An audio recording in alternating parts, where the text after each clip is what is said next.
yeah, I'm going to play Kane now. And if he knows anything, he knows a thing or two about cheese. I like surprise tactics. Surprise tactics, for sure. Well, we'll see how surprising it is now. Before we get into Champs League, let's check out the starting lineups, of course. On the blue side, we have a Team WE. In the top lane, a 957, the jungler Condi, mid laner Shia, bot Mystic, support Ben, and Coach Om. Meanwhile, their opponents on the red side, it is Europeans representatives Misfits Gaming. In the top lane, Alfari, their jungler Max Law, mid laner Power of Evil, AD carry Hans Summer, support Ignar, and their coach Hussein Boosty. And these guys, the Misfits, right, they set their one-year plan of let's go to Worlds, and they're at Worlds now. So update the plan. Do well at Worlds, Yeah. right? A lot of the success that we saw from them recently was around that mid lane. You know, Maxlor was on screen there. He was a big part in kind of camping for Power of Evil, and that was very successful for them within Europe. It certainly was, up until they went up against G2 at the very least. And the big thing about Misfits that many analysts have praised them for is their ability to prepare and capitalize on the weaknesses that they identify from their opposition, because individually, many analysts argue that they don't have a lot of star talent. They don't have like a Bjergsen or a Sven or even a Condi, for example. Like that, they're a very strong team, but now they're here at Worlds, and as you said, updating their Worlds plan, this is where they walk away looking to be remembered. Well, Ignar's still getting things set up on the Misfits side, so he'll be getting things going soon as we move ourselves into the game. On the other side for him, Ben, the support of Team WE, and the thing for them is that Zero has also been played, so a small surprise, I'll say, in the starting lineup with Ben being here, but expect to see Zero at some point during the tournament. The teams do go back and forth. Now, Ben, he played the vast majority of the regular season during the LPL, and during the play-ins, arguably he had a worse performance than Zero did, who played much less games. So that's why it's a bit of a surprise, because many people expected them to bring in Zero to be that leader, one of the big facilitators for Team WE, but they still have confidence in Ben, given that they've spent so much more time playing with him. Yeah, and a lot of it oftentimes comes down to the very recent performances in that day's scrims, right? We'll have to see how it actually performs here on the stage. In the early game, you know, some of the guys that you already mentioned here, Condi is such a big player. It's such a fun jungler to watch for me whenever you guys, you know, want to tune into the LPL. This guy is one of the best, if not the very best, that they have to offer. Extremely versatile, and even on this team, that's not really a team focused on early game. He has huge early game plays, and he can really do a lot, you know, to control that in combination with the laners. I'm extremely excited to watch Condi play. I had the opportunity to chat with Maxlaw about him going up against Condi. He goes, yeah, I think he is a really good jungler. I have a lot of respect towards him, but I still think I'm one of the best junglers in the world, and Condi's simply a stepping stone for me to go up against some of the Korean junglers. So he's going to have to back up some of those words today, because Condi, he's no pushover. I was going to say, he may be unfamiliar with Best of Ones, but he is not unfamiliar with relentlessly trash-talking his enemies, as far as I know, in Europe. So Maxwell, certainly a character, and we'll be looking to bringing Power of Evil up to speed. We've kind of talked about the carries on the Misfits side there for WE. We mentioned Ben. He's going to need to be playing hot, and Condi's going to need to doing well as well, because as almost always, Mystic is ready to be enabled once again. Definitely, we have a lot of eyes on Mystic, because this guy has had very high performances and proven himself.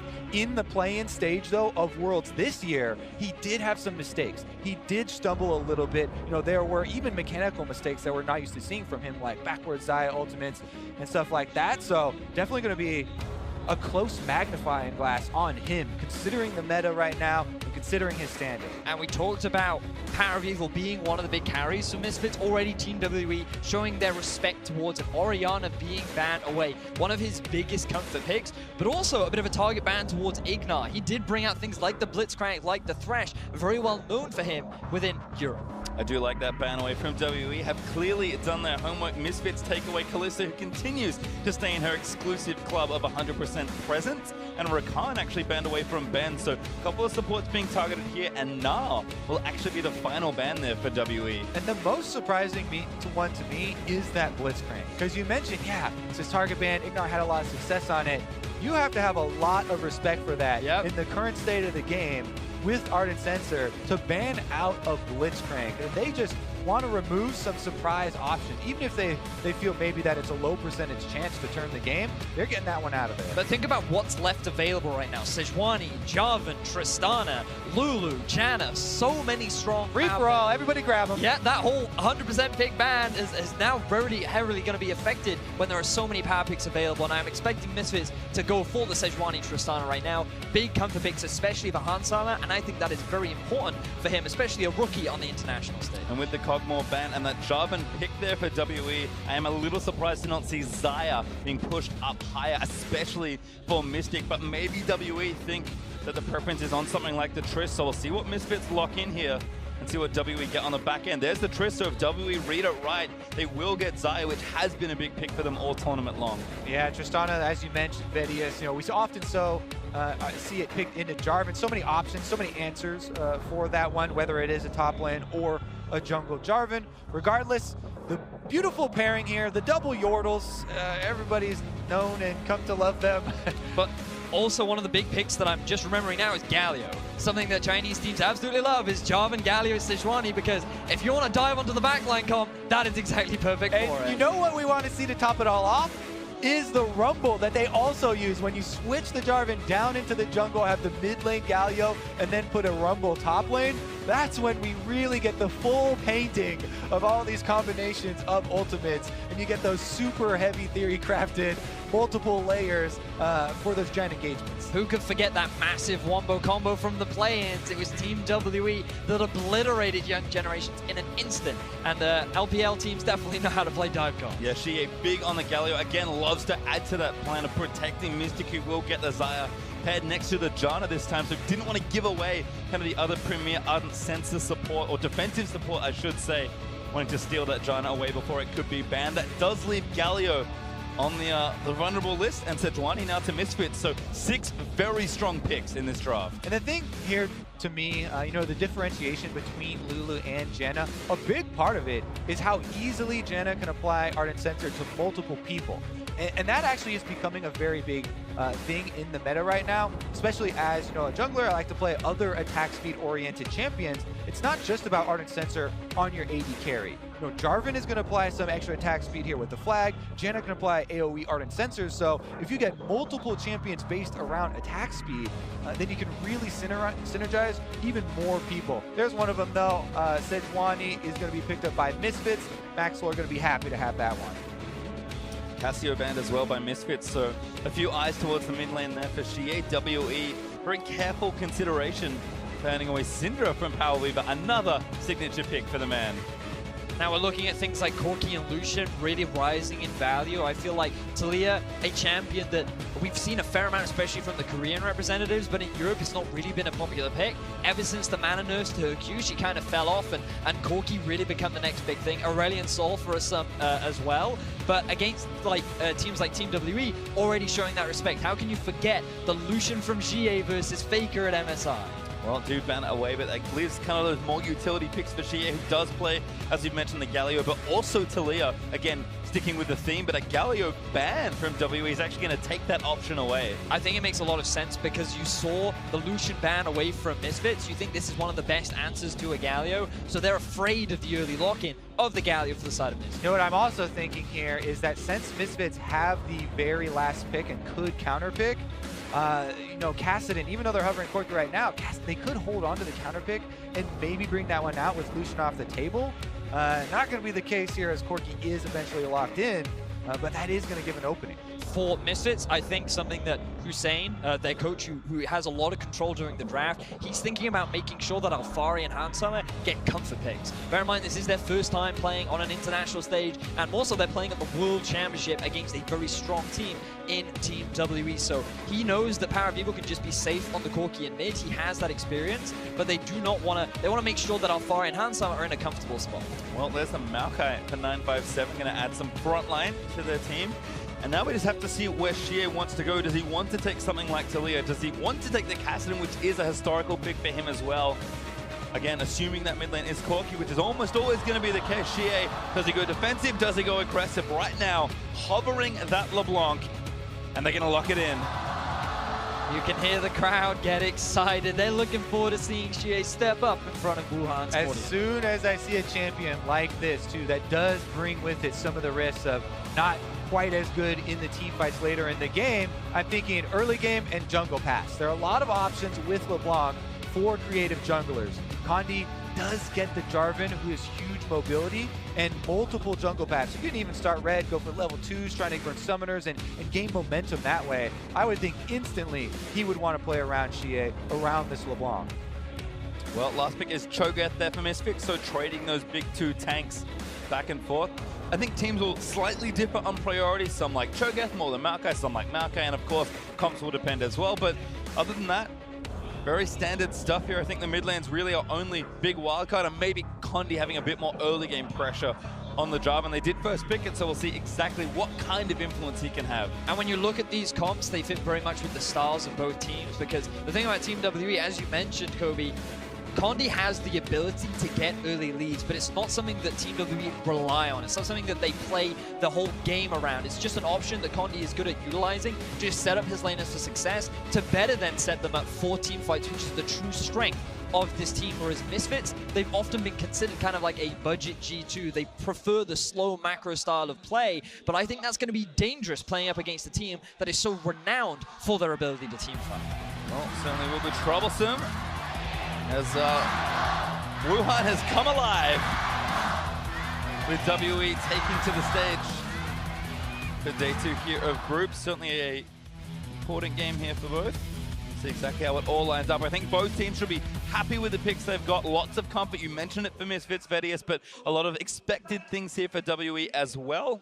Now it's just a matter of seeing how their play looks right now, as they'll be tested here on the Rift. One thing a little bit out of the ordinary here for MISFITS, they've got an Ignite in the bottom lane. Everybody's been trending towards a barrier on the AD carry and the heal on the support, just because it's so focused around farming early game and trying to build up to that late game. But there is a bit of extra damage there, so we may see some more offensive moves and maybe some bottom lane focus for MISFITS with the Ignite. The one thing you can say about Ignat is he likes to get in your face. He's known for roaming around the map. He doesn't typically sit in the bottom lane. He likes to try and have impact elsewhere, especially with Maxwell if he can. But on the Lulu, he's saying, okay, if I'm going to be relegated to 2v2, I may as well have some fun. Get up in his face and throw some glitter in it. See, yes, he does also have the aggressive Keystone as well with Thunderlord, so Ignat certainly going to be playing pretty aggressive in the duo lane. Right now, though, WE moving 3 strong up the north side of the river. Might spot Alfari here as 957 going to prime a sapling. Just walks into the brush for now. Good ward from Alfari, but it's going to go down. 10 gold to Xie. 10 gold and a very little bit of experience also picked up. Not irrelevant, but probably shouldn't matter too much here as MISFITS counter back with a ward of their own. Not quite as deep as they might have liked. And now some extra wards here from Ignat and Hans Sama. Only 1 hit there onto Mystic Sword, and again, teams have spread out, and nothing too surprising here for the early jungle starts. So Hansama and Ignat appearing in the tri-brush at the bottom lane gives a lot of information to both teams, because they should now know where the enemy junglers are starting, and that's going to give a bit of freedom for Hansama and Ignat to play a little bit more in the face of Team WE in this 2 versus 2. Also, just kind of gleaning a little information that we have in this game so far since it just started, is that Sejuani with a slightly abnormal start here, the Talisman. Usually we'll see Sejuani's nowadays start with the Hunter's Machete, and you go buff into Gromp to get your level 3, and then go for Scuttle Crab, utilizing the single target extra speed that she can get, and especially with her passive proc. However, with the Talisman, it allows them to change the route, go for the Raptors, because you can get the AoE, very big burn, and life leech off of them. And now he's going for a more secure clear here with the Sejuani, and we'll end up with multiple camps before heading into the jungle. See if Condi actually is able to get his double buffs and then get out a little bit earlier. It is important to note that both junglers starting on the same side means they end up on the same side, looking to maybe make something happen here in the bot side. Maxwell will take down the Scuttle Crab very easy for Sejuani with the permafrost. And now going to move back onto blue buff again, kind of emphasizing what you just said, Kobe. Very safe start here for Max Law. Exactly. Even though he's going with a bit bigger of a clear, trying to get the Raptor camp and the Wolf camp early on so that they respawn earlier for him, he wants to get the Scuttle Crab vision for his pushing bottom lane before returning to the blue buff here. So Maxlor, a pretty efficient route considering he was also able to check the boxes here for the bottom lane. We talked about Ignar and the Ignite and the Thunderlords. They obviously want to push and pressure down there, so he's just giving that extra little bit of jungle support to allow them that. And we're talking a lot about the junglers because they're going to be extremely important for setting up the carries for both these teams. As Condi is making his way up to the top side, he will be spotted out by a ward. And it looks like he's just going to back away. But yeah, backtracking to these junglers, they're going to play a key role in setting up some of the core carries of both these sides. And when you look at Misfits, you're thinking of a player like Power of Evil. And for Team WE, you're thinking of players like Mystic. Yeah, there are some stats for you on the screen of two of the big damage percentage contributors here for each team. Power of Evil, we talked about, he was also receiving a lot of jungle attention from Maxlor and really getting off to a good start, which allowed him to put in a lot of these numbers. And Mystic as well from the bottom side. Definitely Wazai as well, feels comfortable and set up to do the same. And there were a lot of question marks around players like Mystic in the play-ins, largely due to his laning phase. A lot of analysts felt like that he wasn't that standout, and while his team fights were certainly good, it was nothing impressive. But I feel like that coming into the World Championships and coming into now a bigger stage and much higher level of competition, I'm expecting a lot more from him, because after talking to some of the teams, I feel like he wasn't playing at the highest level during the playing stage.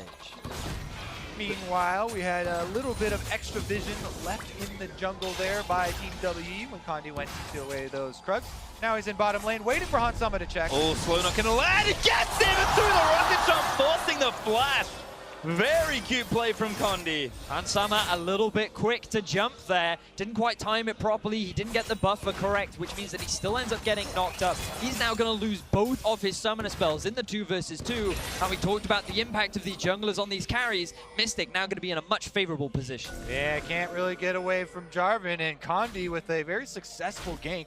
Double summoners. Remember, those are the defensive summoners for the bottom lane. No barrier for them at all. We'll see if the Ignite does come into play, because Condi's coming back for more.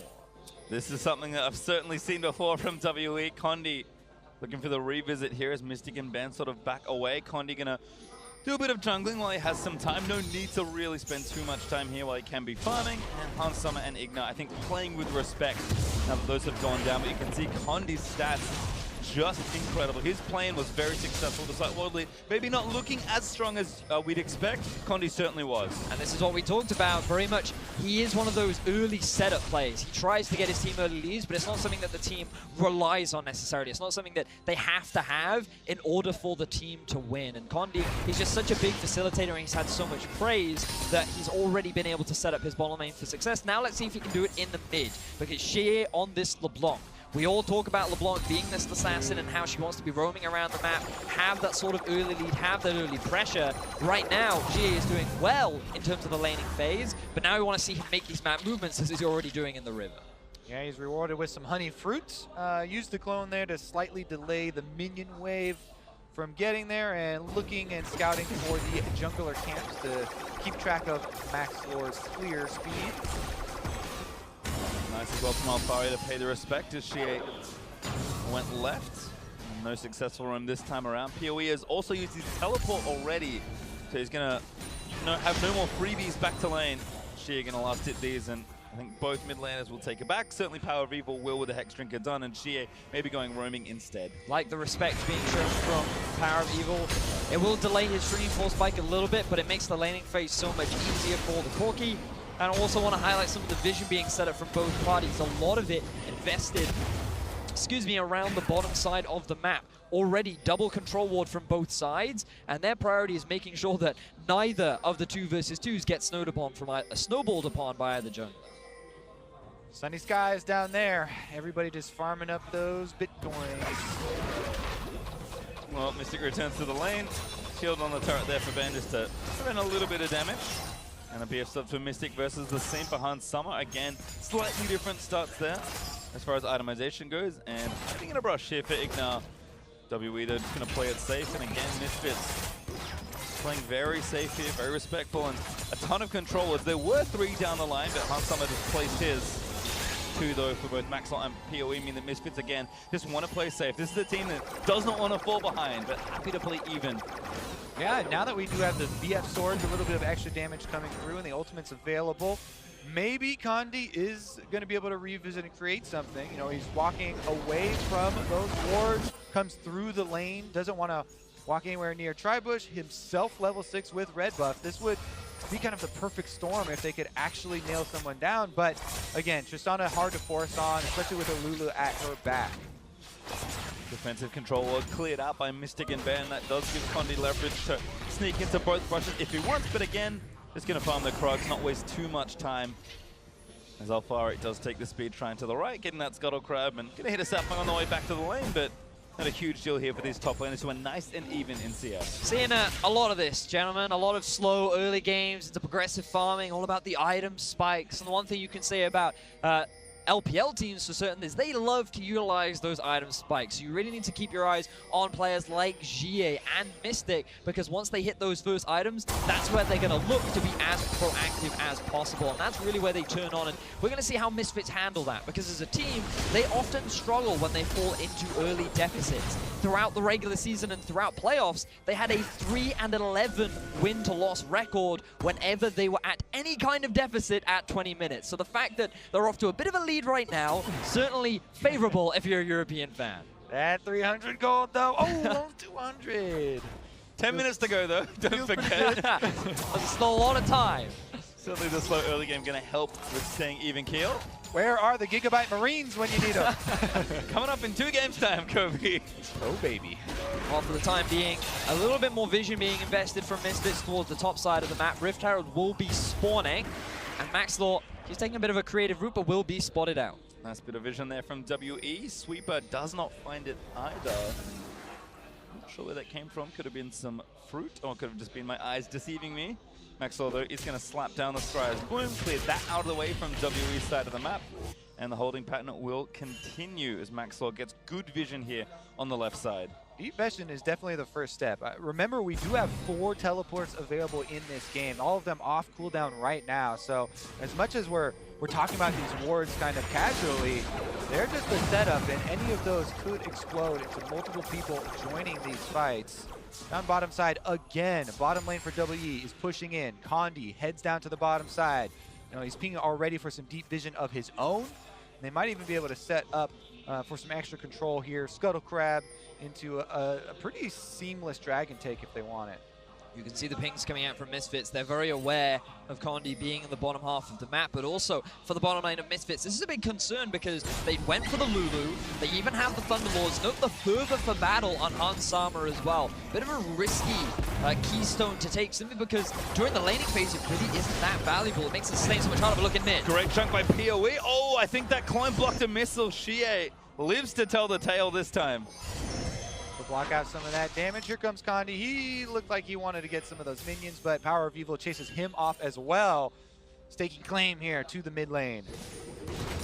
Very nice play. She is going to return with a bit more power though. Sheen and the Hex Shrinker there for PoE, and now that Hextech Revolver being worked on has got the 2 little components, the Revolver and the Cutlass. Just needs to combine them into a Gunblade. Somehow that's what that makes into, but certainly a very good LeBlanc item here.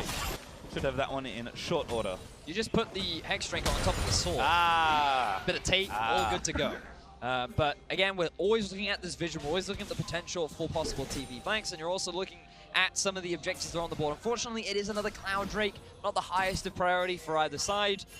But also, again, like, it's a little concerning that Misfits bottom lane is struggling so much after that early ganks we saw from Condi and Maxlaw. He hasn't really tried to mimic any kind of pressure. His focus has just been farming up and trying to get those items as fast as he can. Yeah, I mean, I believe he's still, to this point, dealt 0 damage to the champions, as he hasn't really interacted with anyone on the Sejuani. But we do have the Ardent Sensors coming through now, boys. Riveting. As those have been completed, we get the extra attack speed coming down for more damage.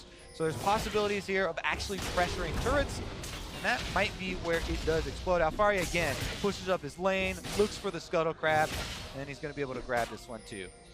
No feast, unfortunately for him, but an easy take. And Abyssal Mask there for Alfari. So right to score first in the last game, but certainly needs a bit more defense versus LeBlanc and of course his lane opponent in Maokai. Shige though has been kind of pushing the wave and threatening a potential pick. We saw PoE do a nice job in a 1v1 earlier, but Shige with the jump is going to be potent, especially once he completes his first item. PoE will also be delayed on that Trinity Force, but doesn't need the influence of the Hex Drinker. So a lot is brewing here as we move past 13 minutes, but the leisurely pace of the game does continue for now. Off that leisurely in bottom lane. Mystic playing very far up. Knows that Ben with the Ardent Sensor can just give him so much extra stats. Love that target focus from Mystic there. Note how Handsummer was too preoccupied with the minion wave and also had the shield on him. So Mystic said, well, I'm just going to hit the support then. You're a very squishy Lulu. I can chunk you out. And that's going to force him back, which then allows them to start being aggressive onto Handsummer. Just a very small trade went in the favor of Mystic, and they're just going to continue to push down onto this tower as a bit more defensive vision now coming out from Misfits in the bottom lane. But the game's still dead even. Misfits not expected to have a strong performance at Worlds. Still a lot of the game left to go, but they're considered one of the big underdogs in this group. We talked a little bit earlier on about why they are considered that, especially when you think about this team. It was the MSI group stages. This was TSM, Flash Wolves, and Team WWE that all went head-to-head at MSI Brazil. Oh, great knock-up though on a Mystic. Featherstorm's out of the way, gets the angle on a Handsummer as the TP is down.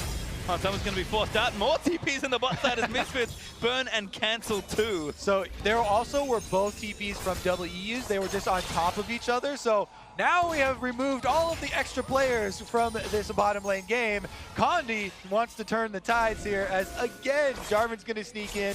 Ben throws down the control ward so he can move up, but it doesn't look like the Misfits are going to overextend anytime soon. Drake, though, did go down in that, and that's the biggest difference we've had so far. Cloud Drake picked up for Team WE. Oh, but look at Shia. He's on his way down as well. This ward will spot him out, and Misfits are like, this could be bad. Shia turns around, though. Looks like the Misfits may have backed off pretty early. Shia with the Gunblade, certainly looking to get his roam going. Might jump in off the PoE, gets back his Power of Evil with the package. Is going to threaten in tandem with Maxor as they take down that control ward.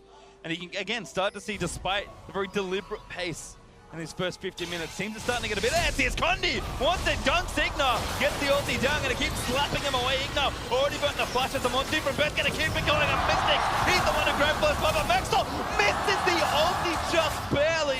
Mystic with a fast flash to get out of that one. And Misfits, they face checked the Bush. They even pinged it, expecting him to be in there, but Ignar flashed way too early, and Condi punishes it. Uses the EQ, locks him in the baby cage, and WE, they're able to get themselves their first kill of the game. Yep, if you flash early against Jarvan, he's just going to dunk you. And here's the double knock-up. He lines it up for the Lulu as well as Tristana, and Ignar used his flash, so in comes the Cataclysm, buys enough time for the DPS to work here. Mystic flashing very early on that one, might have even been considering flashing before he saw the ultimate come out, and able to get away after that. A lot of summoners were blown in the bottom side, but the big gold bonus doesn't mean a whole bunch in the game at this moment.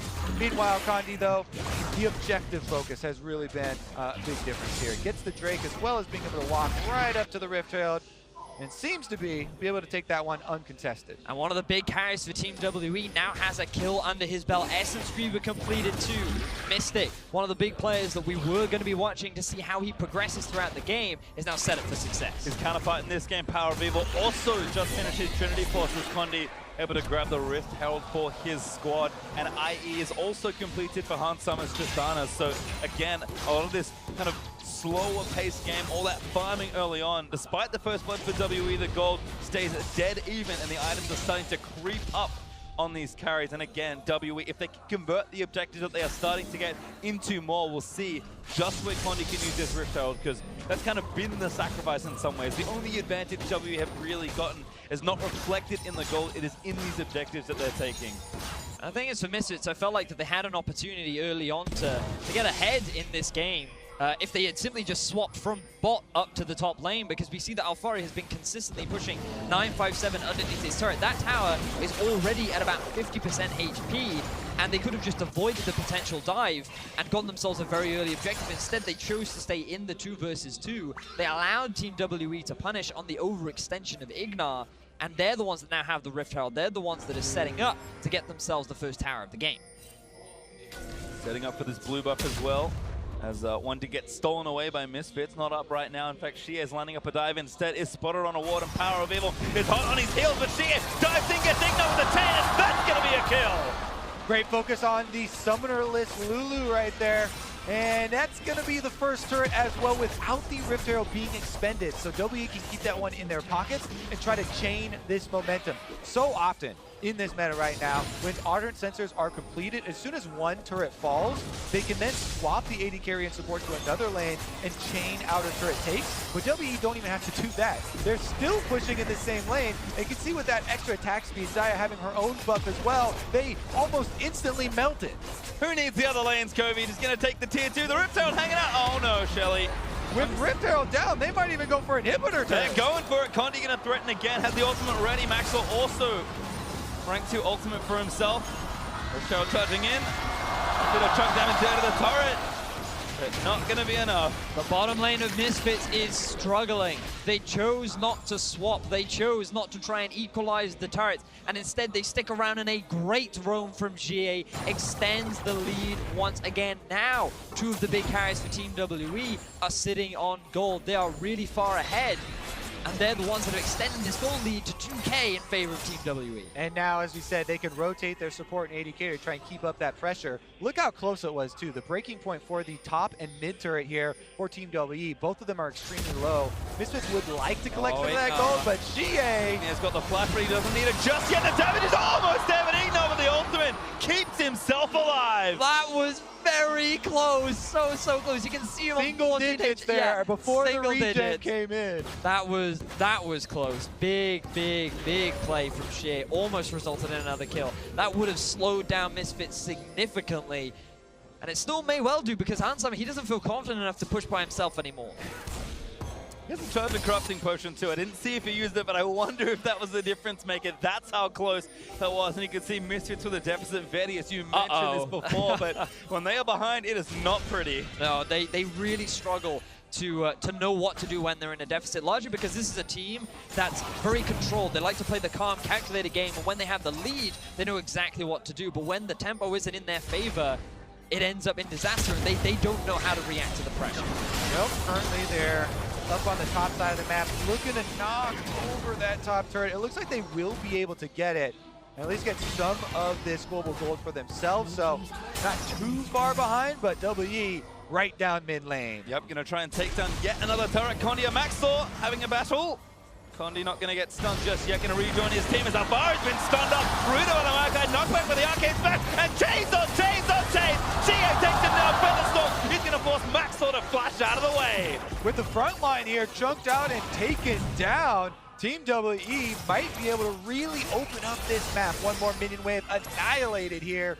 And there goes that mid turret. Great punish from Team WE, finding themselves a pick that actually resulted in a kill. Another one going over to Shie right now, and they add a turret on top of that. Team WE displaying their dominance over the rookie squad of Misfits. Yeah, Misfits got to be a little bit worried now with this deficit really increasing. And something you guys just brought up was kind of what do they do at that stage of the game when they start to lose control? Here's another look at how it happened though. Afari literally just trying to walk up and get behind the turret. But again, we saw so many of those invades from GA where he was placing these wards. I believe that's even his control ward that he went in with one of his LeBlanc roams to the bottom side. And that was really in an area of control there for WE. They were really powering through the bottom side. But you're exactly right, Kobe. The point you were just setting up was that often Misfits are a team that utilize the Baron a lot. They're very focused around in the mid-game, using it as a means to either force fights or force the enemy out of position, try and take advantage. And against Team WE, that's kind of a gamble, especially when you think back to Condi during the play. Certainly true. It's been known. An unreasonable amount of Barons with some unreasonable amount of skill shots and not even having to use Smite a lot of the time. Yeah, certainly has. Condi, it's been his reputation for a long time, and he has shown that in play. It's WE up a few thousand gold, about 2,500 at this point. And the big boy Mystic is 2 items and counting. Shie has had a lot of influence certainly in this game. He's working on, in fact, he's finished, excuse me, his second item in Morellonomicon. But watch this, Zaya. Mystic is only getting stronger and stronger. That is quite the CS lead he's built as well. And there's a reason WE play around their bot laner. Oh man, yeah, the CS really funding this build here. A lot of the spikes from Zaya even come earlier. You don't even have to have the Infinity Edge yet for those crits. So the cooldown reduction applied after just the first heal item is completed really allow a big DPS increase for her, because a lot of it comes from that blade collar and from the combination she's able to pull off. But as you said, already a BF sword into the next item here. It definitely could be a Mystic show. Bunny's going in, that's a knockout, gets Ignore instead. Hansama tries to get up, but he's still got rooted by the Zaya. A double kill for Shea! Bounces the Qs back and forth through Misfits, and now Alfari, he's caught in and amongst the rest of WE. There's another kill as Maxwell dives through Shea for the triple kill. Misfits get obliterated by Team WE. Fantastic play from Shea. 5-0-0 right now on the LeBlanc, and their eyes are on the Baron. Fully loaded ring there as well for him. 10 stacks. Baron should go down shortly for them, and Team WE are out to the races. Well, this Baron should go over. Condi has a smite to spare, and Maxwell's dead for 15 seconds. Alfari cannot make it into the area from bot lane. WE secure the Baron. Team WE, they're putting on a clinic right now. Fantastic performance, punishing these slight mistakes from the bottom lane of Misfits, and just not afraid to run away with it. I mean, Misfits, yeah, they were running up to their own control ward there, but face first with Condi, and once again, Condi starts it off. He initiates, opens up this window for Shea to go in, get the double execution on the back line, and then they chase down the extra kill here. And I was thinking that, oh, maybe Misfits could still win the team fights later, because LeBlanc, she really struggles to kill the front line. She's not a great tank killer, but the job is made so much easier. She just kills the back line right from the start. You lose Hansam, you lose Ignar, and you can just see when you add on top of that an overfed Mystic, it's very easy to just shred through this Misfits lineup. Yeah, LeBlanc getting some last hits there, but Mystic still putting in a lot of work. That is an obscene amount of damage at this stage for a team fight, as Ben's going to sweep through a few wards, and WE continue their pressure. Mystic took down the top outer just earlier, so he's got that point also opened up. And Misfits, thank goodness they have a solitary tower, because WE were on track to perfect game them otherwise, and now assaulting the tier 2 in mid. Yeah, in addition to this Baron buff, when your AD carry in this meta is pretty much a full item ahead of the enemy AD carry, and 2 levels, definitely difficult. And again, still have Baron, which I did forget briefly, looking to pressure things down. Power of Evil gets a face full of feathers there from Mystic, who flashes the flare. Gets the big shout from the crowd as well. Hansama jumps out, the Lulu ultimate is used, and Team WE are inside the base. Going straight for the throat here as this bot inhibitor turret does fall. Bot inhib is soon to meet the same fate. And Misfits are starting to struggle as we approach the 30-minute mark. PoE's got the package, he wants to make a play, but there is no play to be made, it feels like. Ooh, they're engaging. All right, never mind. Condi, oh, he's going to go back in. He traps Maxwell in and amongst the Cataclysm. It gets himself out of the way. A rupture is very nice to knock some to the front of it. Snipes the backside for his 6th kill. Alfari gets flashed on and taken down by Mystic. The crowd is going wild as Team WE continue their assault through the Misfits lineup, and already at 26.5 minutes into the game, they're looking to end it. They're going to go for it. They've got Baron up for a minute 30. They've got a couple of crits. One turret falls, a tornado delays Power of Evil. Ultimate from 957. He's going to bring it home, and WE, under the roar of the crowd here in Wuhan, will win their first game of group stage.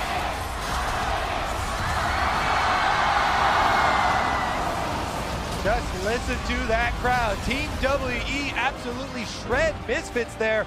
Post 20 minutes, it was all things forward. We did say there might be struggles if there was a deficit, and WE just playing the style they've been known for all year long. Clean, calculated, and a very decisive end to that game. Mystic, very good carry performance there from him. DPS output was definitely there. Shea, though, the one finding a lot of these picks, creating a lot of the burst damage and taking out key members of these team fights. And I feel like that when you look at Misfits, one of the big reasons as to why so many analysts put them so low down in this group was that they didn't have that raw star power. They didn't have the individual talent to match up against some of the talent within their group. And I feel like today we saw that mismatch. Mystic and Ben, along with the support from Condi, really putting so much pressure down onto Hansama and Ignar, and the team never really did anything to try and support them or get them out of that situation. And the level of competition here at Worlds is certainly tough. Misfits may have learned a little bit of that today here. I mean, they expected a tough game versus WE, but certainly back to the drawing board, want to be a bit more proactive.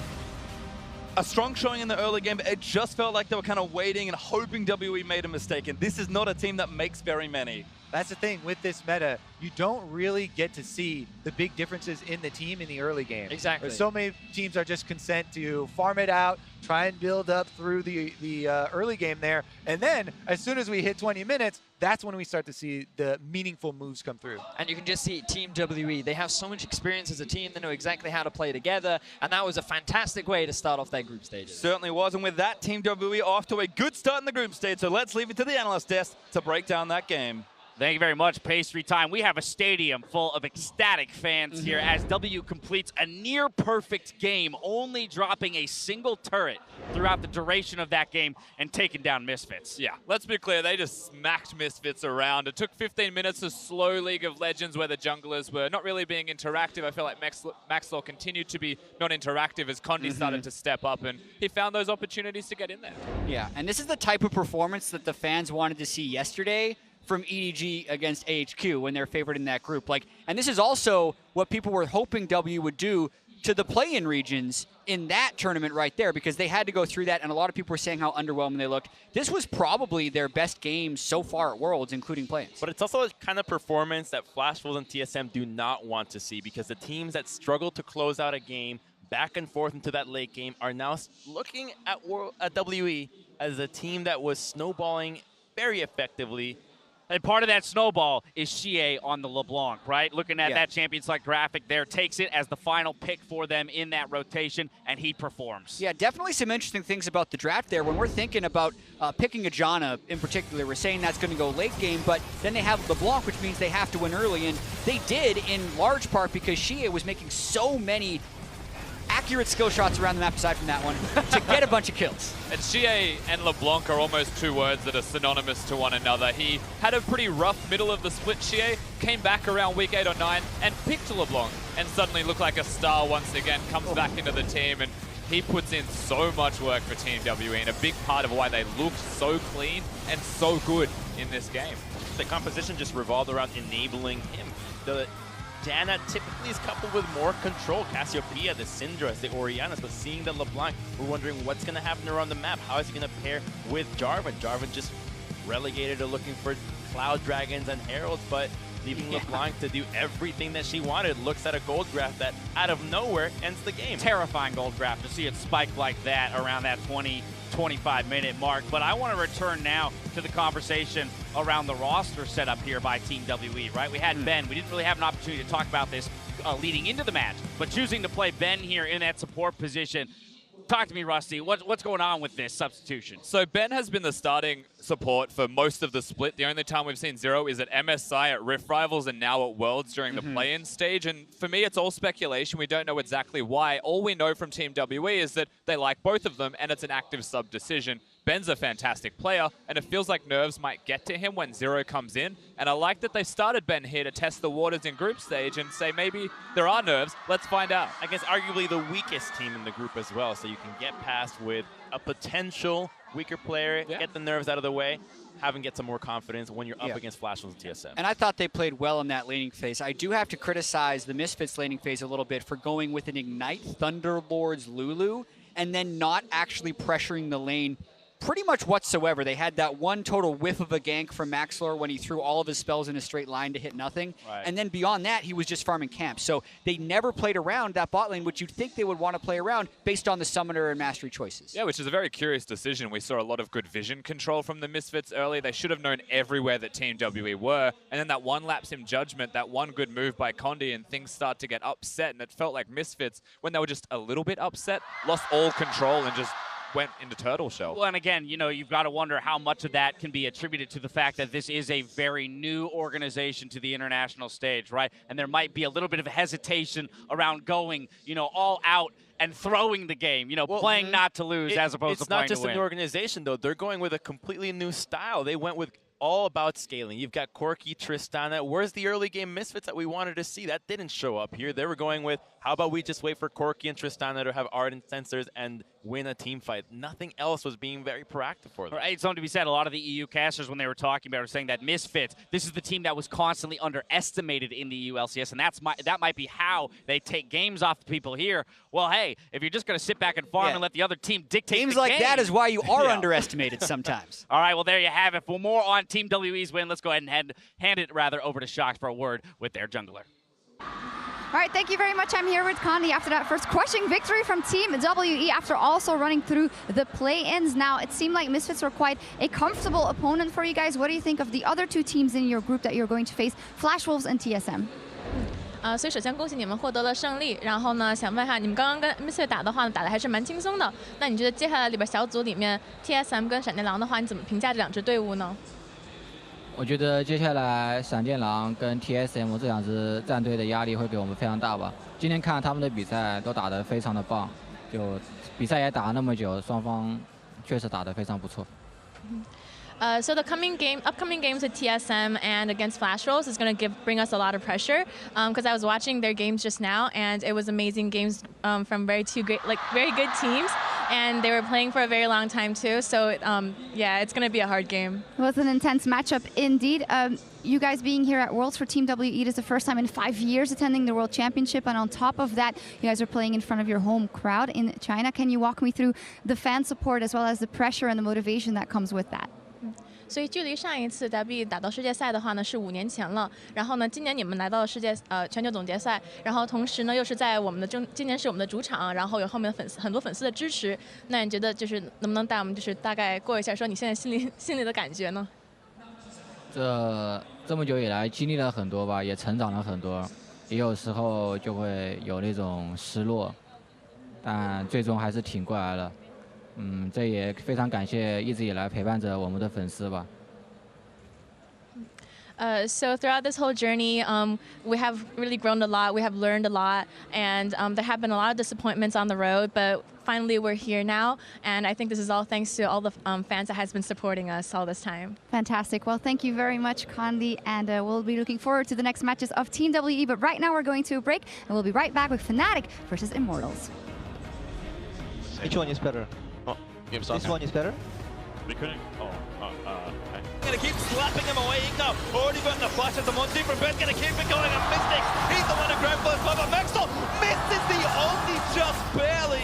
Power of Evil is hot on his heels, but Shia dives in, gets Igno with the chain, and that's gonna be a kill. Shia gonna rejoin his team as Alvaro's been stunned up. Rudo on the arcade, knockback with the arcade back, and chains on chains on chains. Shia takes it down. 重点 ，EQ 了，来射！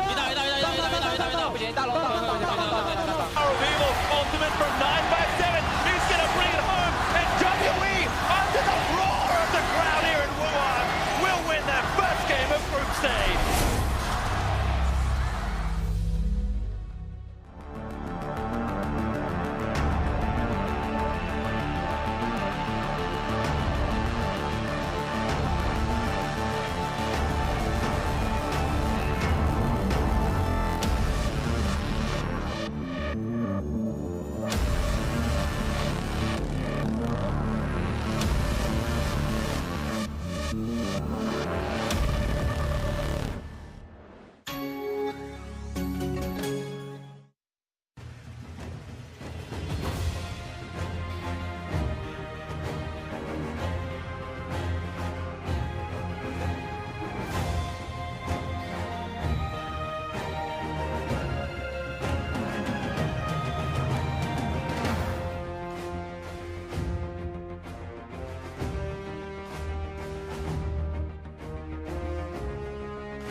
Welcome back to Worlds 2017 for Immortals versus FNATIC. I want to start by putting my analysts on the spot.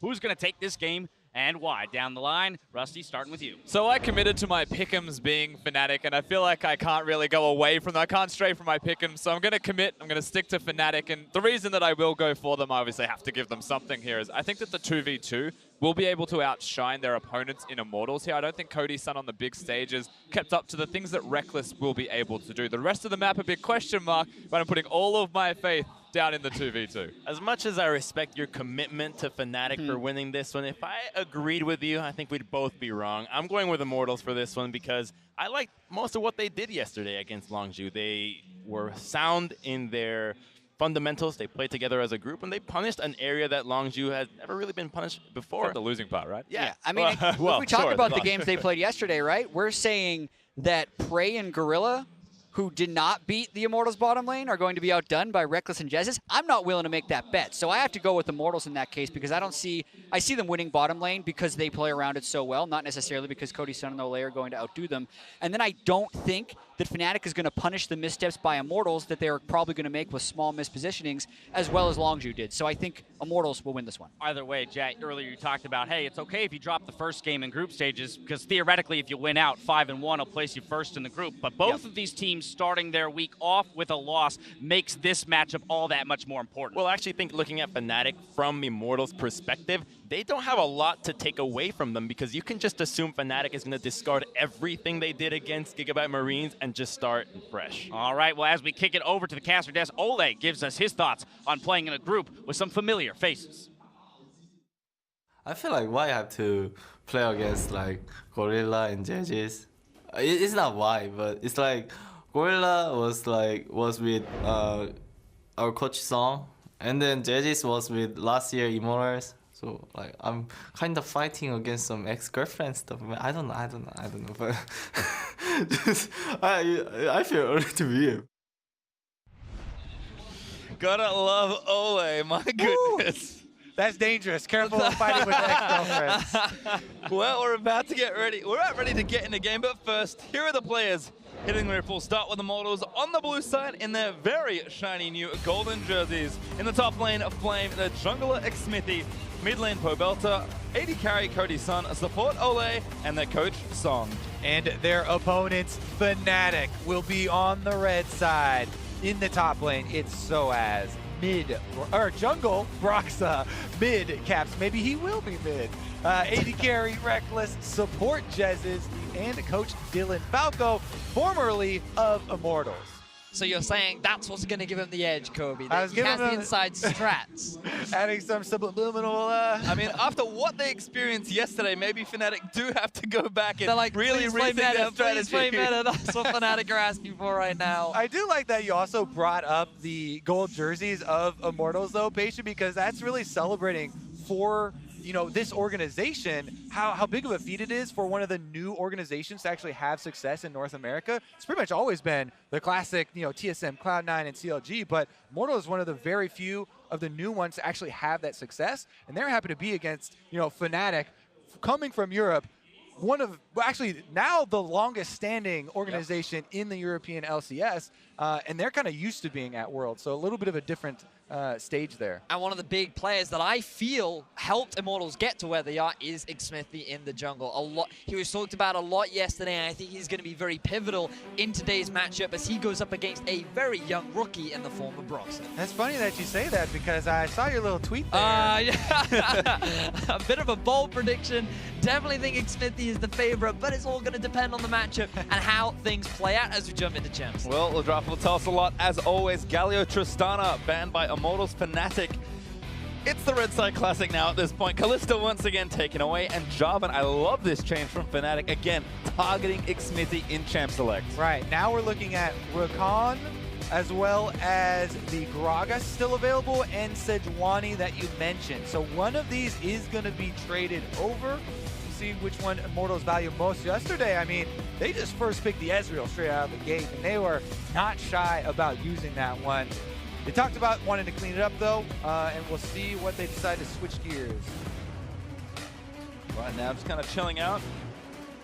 About 5 seconds or so left, and Maybe a different jungler. Yeah, Gragas actually selected there for Immortals. That's when we were thinking more towards the switch here. Smithy back on the Cinderhulk jungler. He has had some very good Gragas games, being the front line and the initiator for the team, as well as being able to pull off early playmaking. Now I'm expecting FNATIC to look at junglers like the Rek'Sai. I don't want to be seeing Broxah going on that Elise again in the current meta game. She isn't the strongest, especially in terms of her impact against tanks. Another big jungle pick could be Zac. We've seen fall off in terms of priority, but still has been played here and there over in Europe. For the time being, it looks like their focus is making sure they have a strong 2 versus 2. It's interesting to see Lulu get picked here for FNATIC. I think a lot of teams, at least early on in the tournament, are favoring Lulu over Janna, given how strong Ardent Center is. But Janna's win rate is insane so far in the event. I think a large part of it is very much playing towards the laning phase, because Lulu does add that extra wave that adds that extra power, and it helps get you towards that extra early turret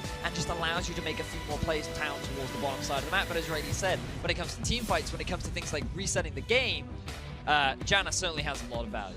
Yeah, and no surprise, they're traded here. Whenever both of them are left up, going to have the other team grabbing it in the first round, because the second round of bans would come through and you would have that denied. Kog'Maw for Cody Sun, though. Talk about this one before we go back to FNATIC, as they're also quickly locking in their champions. Kog'Maw was so big for Cody Sun, one of the ones that he has had very strong performances on, and especially with the double disengage combination of Gragas and Jenna locked in around the Kog'Maw, it gives him the confidence to just stand and fire. That's what you want. You want to make the most of your Bio Arcane Barrage uptime, pop the W, and get as many autos as you can within that cooldown out.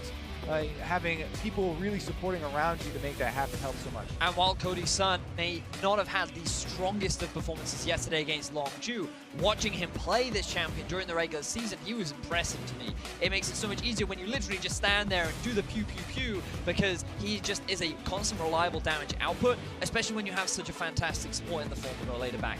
Well, interesting that FNATIC sniped the Rise away from Pervelta, who played it yesterday, and of course took the Twitch to get a big, strong late carry there. Now this is quite interesting from FNATIC's perspective, because for a long time they've been playing much more towards the meta game. They've been playing much more of the style of, okay, we need to pick up the Tristana, the Xayah, the much more meta AD carries, but when FNATIC were playing their unique style, much before Rift Rivals, Twitch was one of the champions that Rekkles brought out when things like his cannon were taken off the board. And it's something that he's good at in terms of using on the side lanes especially, just appearing out of nowhere, ganking your top laner at level 7 for no reason to just find that random pick. And it feels like FNATIC, they're going, all right, we're going a little bit old school, we're going back to comfort, but Twitch still falls within the realms of meta, given the value of hyper carries in what we are today. Well, we've been through 4 more bans as well. Quickly recapping, Elise, Malco, Renekton, and Syndra all gone. There's Cho'Gath, but there's Jace for Immortals. Yeah, jump on that one, Pastry, because we're going to break it a little bit, at least crack open the meta here, as Flame will be able to have a carry champion in the top lane. That's probably where Jace is going to go, with Pobelter locking into Leah now. So we just quickly accelerated the pace of this game. Kog'Maw's an AD carry that can spike on a single item. That plus Ardent Sensor with Janna would be plenty of damage. Jace can spike really early. Talia gets to move around the map very early. So looks like Immortals do want to play this game a bit faster than FNATIC and try and really accelerate the pace, especially in that top side. This is an exciting composition from Immortals, playing towards the top side. And Broxah, he's going to an old classic. When he joined the European LCS, it was Lee Sin that he debuted, and he made it to Reddit on the first day. This guy was very comfortable on the champion. It fell out of the meta game, but now he's looking to bring it back. We saw it a couple times in play-ins with mixed success here and there. It did get a slight buff in the last couple patches leading up to Worlds, where they added extra 15 health onto the shield for both him and whoever he shields in the early game. Skirmishes can sometimes be determined by very, very slight amounts, and that is worth noting. But man, we're gonna have to see, because that is a bold pick. He talked about how low the frequency is with this champion. It doesn't provide the same front line that something like Gragas has, and that's why really people have been trending towards that. But now the pressure is going to be on Broxah, because when you are on Lee Sin, you need to be making plays. You need to step up. And while he didn't have a terrible performance, he could not keep up with Levi yesterday. And being a rookie on the international stage, eyes will be on him and how well he can contribute to the success of FNATIC. Part of the reason why he wants to take this risk with Lee Sin, maybe they see this Jace pick and they know if Jace plus some jungler presence, that can absolutely destroy a Cho'Gath. And we've seen Conduit, we've seen multiple carry top laners try their hand. Flame is back up on the horse. I love that you mentioned Khan, because of course Khan is kind of the hot player coming into Worlds this year, the quintessential carry top laner. But Flame, depending on when you started watching League of Legends, you should know his name and you may not know Khan. So Flame digging deep into his history and saying, I may have played for my team, with my team a lot more, but hey, give me the Jason, I can still carry a game. And part of the reason we're so excited for this pick is that it is more risky to pick carry top laners. It's more risky to pick supports that don't use Ardent Sensor like Alistar or something that are used for engagement. And a lot of teams have not been willing to take these risks because you have to keep up the pressure and you have to execute for such a long time without making a mistake to keep your snowball rolling. And it's just so exciting as well, watching Flame and Soaz go up against each other, big veterans in the top lane, but we also have to hark back to the chaotic game that was FNATIC versus Gigabyte Marines. FNATIC certainly had a lot going on in that game, but picking up a loss there versus the Gigabyte Marines. A lot of damage done despite how bloody the game was between the two. So FNATIC gonna have to reset here. Again, both teams come in having already played a game, and it was to a loss. So early game gonna be crucial here. And the teams, I think, are playing a lot higher tempo with the picks that we're seeing. And the big stat to look at in that lower third was very much the opposition towers versus the number of towers that FNATIC were able to get, 1 to 4. FNATIC just could not keep up with the pressure of the Gigabyte Marines. And we were just talking about in draft, Kobe, how this was going to be a higher paced game for Immortals. They have the Jace, they have the roaming Talia. Let's see how FNATIC can handle this kind of pressure. Well, they're already starting here before minions even spawned, getting some deep wards in this red quadrant. Smithy and Flame going to probably start out here and successfully steal us away, unless Soaz scaled Rupture or something and hit a super long range. Rupture is still away. It doesn't look like he'll get into range, but he's still hanging around. I have to see what the response is, though. Could throw out the Hail Mary from Broxa. Maybe just going to do it. Smithy ready, does have his smite. Yeah, he's not going to do it. Soaz actually goes over to the lane, trying to get that experience while he does have it. Now, talking a little bit about the intricacies of Jace into Cho'Gath, we want to emphasize the importance of Jace bullying from early on. You want to get those range harassments in and then go into the brush to drop the ranged minion aggro so you don't take damage on the backswing. Then the next step is denying Cho'Gath from the minion last hits so he doesn't regen off of the passive. Sometimes this requires, some jungler presence, try and get up there and really keep him off that wave. I feel like you've played the Cho'Gath in this matchup before, Kobe. I play the jungler, my friend, and I always get up there. But it's definitely expecting a lot of early pressure toppers. This was the 2v2 that we heard Rusty talking about. He has a lot of confidence in Reckless and Jez's, and if you're a European fan, you're certainly going to have that same level of confidence, because especially when you look at Cody's son, he's not really considered one of the greatest AD carries that North America has to offer, and he is very one of those staple consistent, but it's Ole that you really look at when you're thinking of this bottom lane for him. And meanwhile, if we're on the bottom side of the map, you got to look at the mini-map there. Broxa on this Lee Sin. This was the highlight pick in Champ Select. He's already down here. Teleport comes through. They want to die. What a great walk from Broxa. Here's a 4-man dive from FNATIC. Ole going to dive to the tornado. Did he get the direction right? No, Broxa just to be able to get in there. The dive is good. And first blood to Reckless. Jez's heals up and maybe able to tank the turret. 3 members here on the top side. They're trying to dive. Soaz.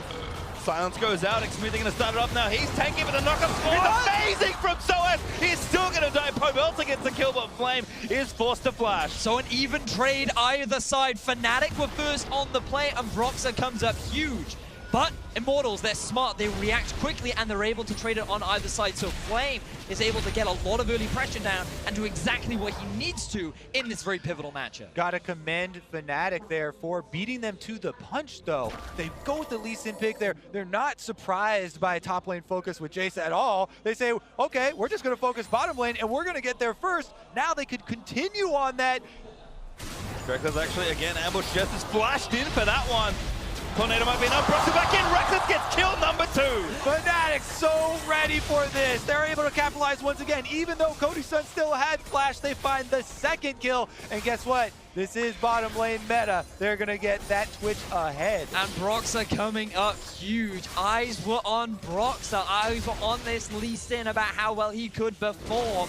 And he is doing a phenomenal job in this early game for FNATIC. For Immortals, though, they did not come away empty-handed, remember. Flame on this Jace. he is going to have complete control over Cho'Gath. So as, you know, he's known for trying to get out of a lot of top lane plays and survive, but it's going to be difficult. There are extra wards now in the top side. Even though Broxa's heading up there, we'll have to see. Maybe they go for an engagement. They're going to play aggressive here. No sums left to try and play with. He will be spotted out, though, by the ward that is in the far brush. I like this play from Fate, respecting the possibility of a turnaround from Broxah. And it's so important that he has this respect, because on the Jace, he is the big carry. We talk so much about how eyes will be on him and how he performs in this early game. And after getting such a significant CS advantage and a successful tower dive in the top, he wants to maintain this lead. Here's another look at the early dive from FNATIC. As we said before, you know, people watch Khan, they watch Longzhu. You know, they're definitely expecting the camp on top side. So they said Broxah down bottom plus the teleport from Caps. We also have to talk about, you know, that mid lane investment. Then Immortals, they don't come away empty-handed. They do get the kill on the Soaz, even though they have to burn the flashes. Yeah, I think IMT did a really good job of just utilizing the flashes just when they need to. But then FNATIC, they wanted to make sure that they were the ones that came out ahead in the trade. All right, so this, you know that they're going to get the second kill here. I want to return to the live game, though, because we left the top lane in a state where, yes, Lee Sin was up there and Soaz was able to push the minion wave, but they didn't push it all the way into the turret. So Flame was able to keep this minion wave here during both of those replays and increase his CS lead, you know, an extra 20 now for him, and the minion wave very close in front of the turret. Soaz actually doesn't have a lot of vision up there to help him. So if, you know, Smithy or Pobelter, even now that he's post level 6, made another visit up there, they could really return to this scene and try and punish more. And now the game has been split in half for both sides, and Soaz is taking a lot of damage here. Yeah, Pobelter actually up with the wall as well. He's going to start riding it. Soaz could be in trouble. He does have his flash, but he's going to try and dodge out of the way. Not quite enough. Pobelter grabs the kill. Right on cue, as we say. Pobelter roams right up to the top side. What will Caps answer with? You know, Ryze does have an ultimate that can get him, you know, a little bit close to that amount of distance, and bottom lane has been the focus. But now Smithy, he's reading the roam from Caps. It's already been pinged by Pobelter. Be warned of the roam. 4 members of FNATIC down here. I think their eyes are on the turret. Certainly are right now. Going to try and take it. Broxah shows himself. Smithy scouting for the potential rise. Not there just yet, but the turret's still getting low. Janna does help in these situations, trying to put the shield onto the turret, but now they're getting damage onto Smithy too. Ultimate used. Nope. Not going to be the case here. It looks like FNATIC might back off. And now keep your eyes on the minimaps. You can see that Pobelter, he pushed up mid, and he's now the one in control of that brush, looking to try and catch Caps out of position. But also look at Flame, moving up through the middle lane, potentially there to offer that support to his mid laner if he gets collapsed upon, and just around to offer assistance to the rest of his team. Well, Caps does take a lot of damage moving back. Nice ward from Pobelter does enable that, but I like seeing the teams move themselves around. I have to remind you, Immortals basically declared that this was going to be how the map was split with the way they started and forcing vertical jungling. So no surprises now. It's just about the team's adaptation. And just look at the vision on your minimap too. There is nothing for Soaz in the river. And Cody, you mentioned this earlier on as well, where they did not choose to push it up. Broxah was in the lane, yet Soaz and Broxah, they just didn't do anything with it. He didn't help his top laner get the minion wave under the tower. That forced Soaz to overextend, and he had nothing there to help him prevent that roam from Pobelter. So let's examine it once again, because it's not going to get easier for Soaz. Now Nope. He's a Cho'Gath without flash in the top lane versus the Jace, who also has picked up the early lethality. Now, the reason why we have to keep mentioning Serrated Dirk as such a powerful early buy, especially in lanes like this, Jace can use it extremely effectively. People don't often take into account the second passive for Serrated Dirk, the Headhunter, where after killing an enemy, your next damaging spell is going to get that 40 bonus physical damage. Tremendous harassment. You just kill off a minion with Jace, and you get the long-range shockwave. That's going to be able to do tremendous amounts of damage to the Cho'Gath to kind of harass them under the turret, and that provides a lot of extra zoning as well. So you have to watch out for that on the top side. Meanwhile, it's that converse situation for the bottom side where FNATIC have the advantage, Vedius. Yeah, you can just see Reckless. He's already hit that level 6 mark. Xmithy trying to answer though. Oh, he missed the body slam. Had the ultimate as well, but Reckless gonna live to tell this tale. Broxah, though, trying to answer FNATIC, happy to get aggressive. The thing is here for FNATIC that they really have, gone back to the classic style that they were comfortable with prior to Rift Rivals. Everybody in bottom lane now. Jungler's here, and the turret is still low, but it's not quite toppled yet. There is also an Infernal Drake though, so many things could really tip over here in the bottom side of the map. Brox is actually going to start it off now. Control ward goes down. He is seen on this one for the side for Immortals though. Teleports for top laners definitely available. Exactly that. So many summer spells are up and ready to be used. Smithy, he does not have his smite, but it's just about to come off cooldown, and Pobelt is already on the move. Gonna go for it now. Pobelta with the walking, try and cut him off. Brock's actually trying to solo here. Could cost him a lot more. Cap's ready with his ultimate and the teleport, so they can get there, but the pressure's starting to mount on the right-hand side. Yep, really good wards outside of the sides of the objective pits. We see it oftentimes around Baron, where teams a long time ago adapted to putting wards on the side, so you could see people if they walk into it rather than being cleared out very easily with those control wards. Works on Dragon 2 there. Immortals do benefit, and they chase them off the Dragon. Proxa's going to take some of the chickens in compensation. And now the race between FNATIC and IMT comes down to who can get that first turret, because that Jace is not slowing down. He's just constantly pounding onto the tower, and it is getting close. Smithy has found Broxer. Great body slam there. Denies a bit of the resident extract damage. Really ward hops and kicks him back in. Cap, though, was not ready for it, but respectfully, Smithy will flash away. All right, they're still on the rampage, going down bottom now. They're trying to use that momentum. Here comes Caps. Tower is low, and that will be taken. 2 members of FNATIC warp into the bot side, and that's first turret over to FNATIC, but more importantly, more gold for Reckless. Now the question is, do FNATIC swap things up? Do they try and get Soaz out of this lane and get him as much farm as possible? Because they may want this top tower to fall. They may want to just have a lane that's overextended so that Soaz has a safe place to farm back up. But no, FNATIC, they want to get some kills. Such a great sneak around there for Reckless. Brox hops over the wall. Cody's stun. Just lets fire, but he can't really do too much. The TP coming in as well. Broxy gets blown back by the monster, and Pobelta actually might be here in time to save his team. Here comes Flame. He's going to try and slap somebody down, but bit of an awkward angle. Cap still locking down. Looks to get damage onto Smithy. Smithy does have the ultimate, but it looks like they're not confident in using it, and they don't even throw it out to try and get a flash. Disengage there after a very sneaky initiation. Double teleports go down from FNATIC, Flame teleports from the top side, and the top turret just barely does stand. Like the response from Immortals though, the fact that immediately Pobelta roams down. You then have the TP coming in from Flame after Ole keeps his AD carry alive for as long as humanly possible. They avoid the surprise pick from FNATIC, and no further advantages go in the favor of the European team. Very big prize is still on the table though, this Infernal Drake, and there's still a control ward from FNATIC sitting on top of it. See what they can try and do to press the momentum here.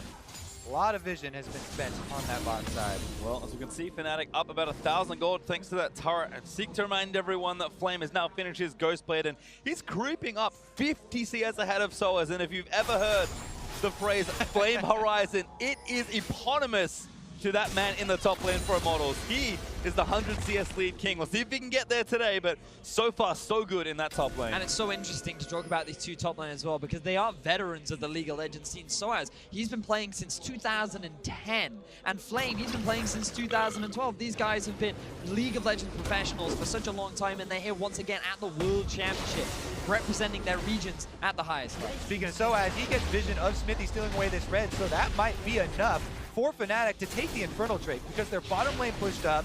This is the dominating area for FNATIC on the map. They've got the control down there. They're counter jungling first, and it looks like Immortals are happy to split the map.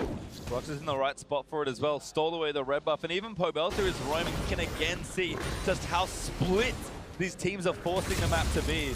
And remember, the fact that that tower goes down means that Soaz now has a little bit more safety with regards to his farm. He just has to be very careful of the amount of vision within his own jungle, because Pobelta is always looking for roams. 2-0-0 on this Talia. Bit of an unsung hero so far in this game, as his impact across the map has been a large contribution as to Flame's lead as well. A lot of times though, when that turret goes down and you try and just freeze in front of your lane, and you try and have this safer area of farming, you get punished elsewhere, right? People press the other side of the map. That's why it's so key that FNATIC were able to take this Infernal Drake off first, kind of remove some of the possible bottom side of the map areas for Immortals to pressure. Now that means that probably it will be the Rift Herald focus next, for that neutral objective, and then try and turn that into some chaining turrets. But currently, the gold is almost dead even just this extra little Infernal Drake and the areas of concentration of that gold is what really determines the difference. Now, what I think is quite interesting about this game, though, is the fact that Flame, when you think about the whole comp and his value in these late game team fights, he is playing the split pusher. He's not on a big tank. So utilizing a Jace in a fight is going to be much harder. The reliance on him is to keep playing on the side lane and drawing attention away from the group of the 5v5, splitting up FNATIC as much as he can. Whereas FNATIC, they're quite happy to scale. All their gold is on their late game insurance of the Twitch. So I feel like there's a little bit more pressure on Immortals to be the ones to keep the pressure going and to continue the snowball that they built up in the top side. And again, the theme continues. The map is absolutely split as Immortals with 3 and FNATIC with the same. Take down the turrets almost around the same time, but Outers are now felled as the sides of the map continue to open up. And again, the difference maker is going to be the neutral objective. FNATIC are also on the other side of the map where Rift Trails resides, and they're going to be able to pick this one up in addition to the turret trade to be able to get this. And Caps is a happy man because he's not getting capped. And one thing that he's always experienced playing North American teams is they like to come mid. And for him and Bobelt have pretty much just been leaving mid lane and been moving to these side lanes constantly, both utilizing their ultimates as much as possible. And they will be much bigger factors in the later game. Their roams have been impactful in the early, but their damage is really going to be a big determining factor as we get to those later fights. Well, again, CS lead for Flame that we mentioned already. Reckless also building a very similar one. Kind of a curious little build. I know Reckless does have a very... Frozen map. He's a big personal style when it comes to his builds. He went Runas, Executioner's Calling, and now has a VO Sword like to move into some sort of IS. But regardless of how you split it, he's very strong as Reckless moves into mid lane. Pobelto insta-flashes and Xmithie may not make it out alive. Reckless dives under the turret for a kill. Yeah, you hold on to that ultimate a little bit too long. Even at a second's hesitation, Reckless gets off the extra damage there with the glitter on top, and FNATIC are pressing ahead. And this is a classic Reckless move. He just stealths up, appears in a lane you least expect from him, and he's able to find a pick. And now FNATIC, they're the ones pushing the play, and they're the ones getting another tower. Big chunk of damage there from Flame, but not enough to defend the turret. Let's watch this play again as Reckless camouflages in mid lane. And this is just the thing, so from IMT's perspective, they think Caps is overextending, but then all of a sudden, Reckless just appears out of nowhere. Jez is just in the fog of war, is able to give him that Ardent Sensor buff, and they just shred through the tank, and they're able to get themselves an objective. Immortals back out on the map, trying to answer the turret here, and they will be able to take this one, but again, the death toll stacking up a little bit there, and they do have to keep that in mind. Extra few wards up on this top side. Now the Rage Blade is completed for Cody's son. They're actually okay with fighting, but you have to worry about that setup. Certainly do. It's Flame more than enough as he moves into mid to help Immortals take down the turret. Likely back to split push. Judy already in the bot lane, clearing out those minions, and Cody gonna hang out in top, trying to keep his farm going, but Reckless looks like a pickaxe has moved into nestle beside that BF sword. I'm pretty sure. I'll give you the eye edge second, as that is quite, that's a wonderful stat. NAJs hasn't done too well. Flame's a Korean player. He's played in the LPL. I'm not too sure he falls on the spectrum, but I guess for now, he's on Immortals, so still NAJs. We'll see if he can break the curse. Well, Jace is a very difficult champion to take advantage of. The only team we've seen fully utilize it is Longzhu during the regular season of 2017, or summer regular season, I should say. And IMT have done a good job so far in the early game, but now FNATIC are grouping up. And that's where the dangerous part of utilizing Jace always comes up. It's in that mid to late game. Because yes, it is easy solo, 1 versus 1, and into the lane phase, it usually goes pretty easily for the Jace, but the key is that the teams haven't been able to utilize it successfully to get the objectively, to get the pressure down. And with FNATIC actually reacting, storing everything onto the bottom side of the map, they're actually set up quite well here as they transition through the mid game. So we have to see what Immortals can actually do to try and change the way that this game is going. Otherwise, they may just end up, yeah, another NA Jace. But look at all the vision that's been set up from Immortals around the top side of the map. They have their eyes on this Baron, spawning in about 50 seconds. With a Cogmore, especially with a Rage Blade, you have a surprisingly fast Baron take as well. And FNATIC, they can't afford to drop the ball when it comes to that sort of control around that area of the map. Yeah, they may even look to do what Longzhu did to them and try and give up the dragon and try and run down and quickly take a Baron. But it looks like since there's 10 seconds earlier spawn on the Drake, they might go for that one. So It was about to expire. Yeah, I imagine it was about to expire, so they're just like, you know what, we'll take as much advantage of it and spawn it as far away from the turret as possible so we can set up with it a little bit later.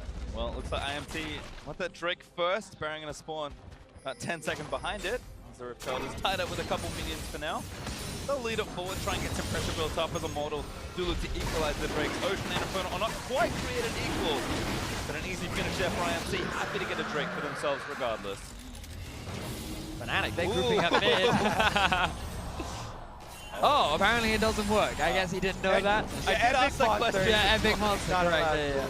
All right, well, no extra movement there for the Reptile, but happy to charge into the mid-tier 2 and deal a significant chunk of damage. The turret's going to sit at around 50% health, but Reptile goes down, caps without an ultimate for a little while longer. And then we'll move back play towards this left-hand side again. That early Baron is a possibility for either of these teams. Now, we do have to say that it's not like Immortals have no late game. Ooh, look at Reckless, look at Reckless. Oh, found Flame, stuck all the way back around Flame. He's to go a little bit further forward, has now finally found him, but Reckless just gonna force the flash. He has his, he does follow through. Flame wants to knock him back, but that is not enough. Reckless gets the kill. Now FNATIC also have the minion wave they're pushing on the turret, and they're gonna be able to get it. Great bit of pressure there from FNATIC. The Infinity Edge finish, and poor Flame just did not stand a chance versus that camouflage foot. And now this is very dangerous for Immortals because all of the investment was towards Khan. Pobelder has the kills, but Flame has the Khan, sorry, I meant Flame up in the top lane. I can understand the mistake. Flame up in the top lane on the Jace. He's great in the laning phase. He put a huge amount of pressure onto Soaz, but now, after that death, it's just giving more gold to the carry of FNATIC. Reckless, 4-0-0, 9,500 gold to the 7 of Cody-san. This guy is so strong, and look, the gap between him and Soaz is not that big anymore, and when you think about the value of Cho'Gath later on, things are just going to get harder and harder for Immortals. One of the big worries for people for FNATIC were the rookies, right? You mentioned Caps earlier, had a problem with getting camped, and Broxa as well, but they were able to get through that mid-game seamlessly, and now it seems like the kind of veteran status is taking over. So as he was not tilted by getting camped there on the Cho'Gath, he's been able to get his pretty free health with the feast stacks up, so he's up to an acceptable level for a front line, even with all the early pressure and with the low CS for himself. And now it comes down to this mid-game shot calling, trying to work around these objectives. Well, that was a TB from Soaz. Soaz got spooked, I think, as IMT were taking the Scuttle Crab around the Baron, certainly threatening. That veteran experience. Soaz not tilted.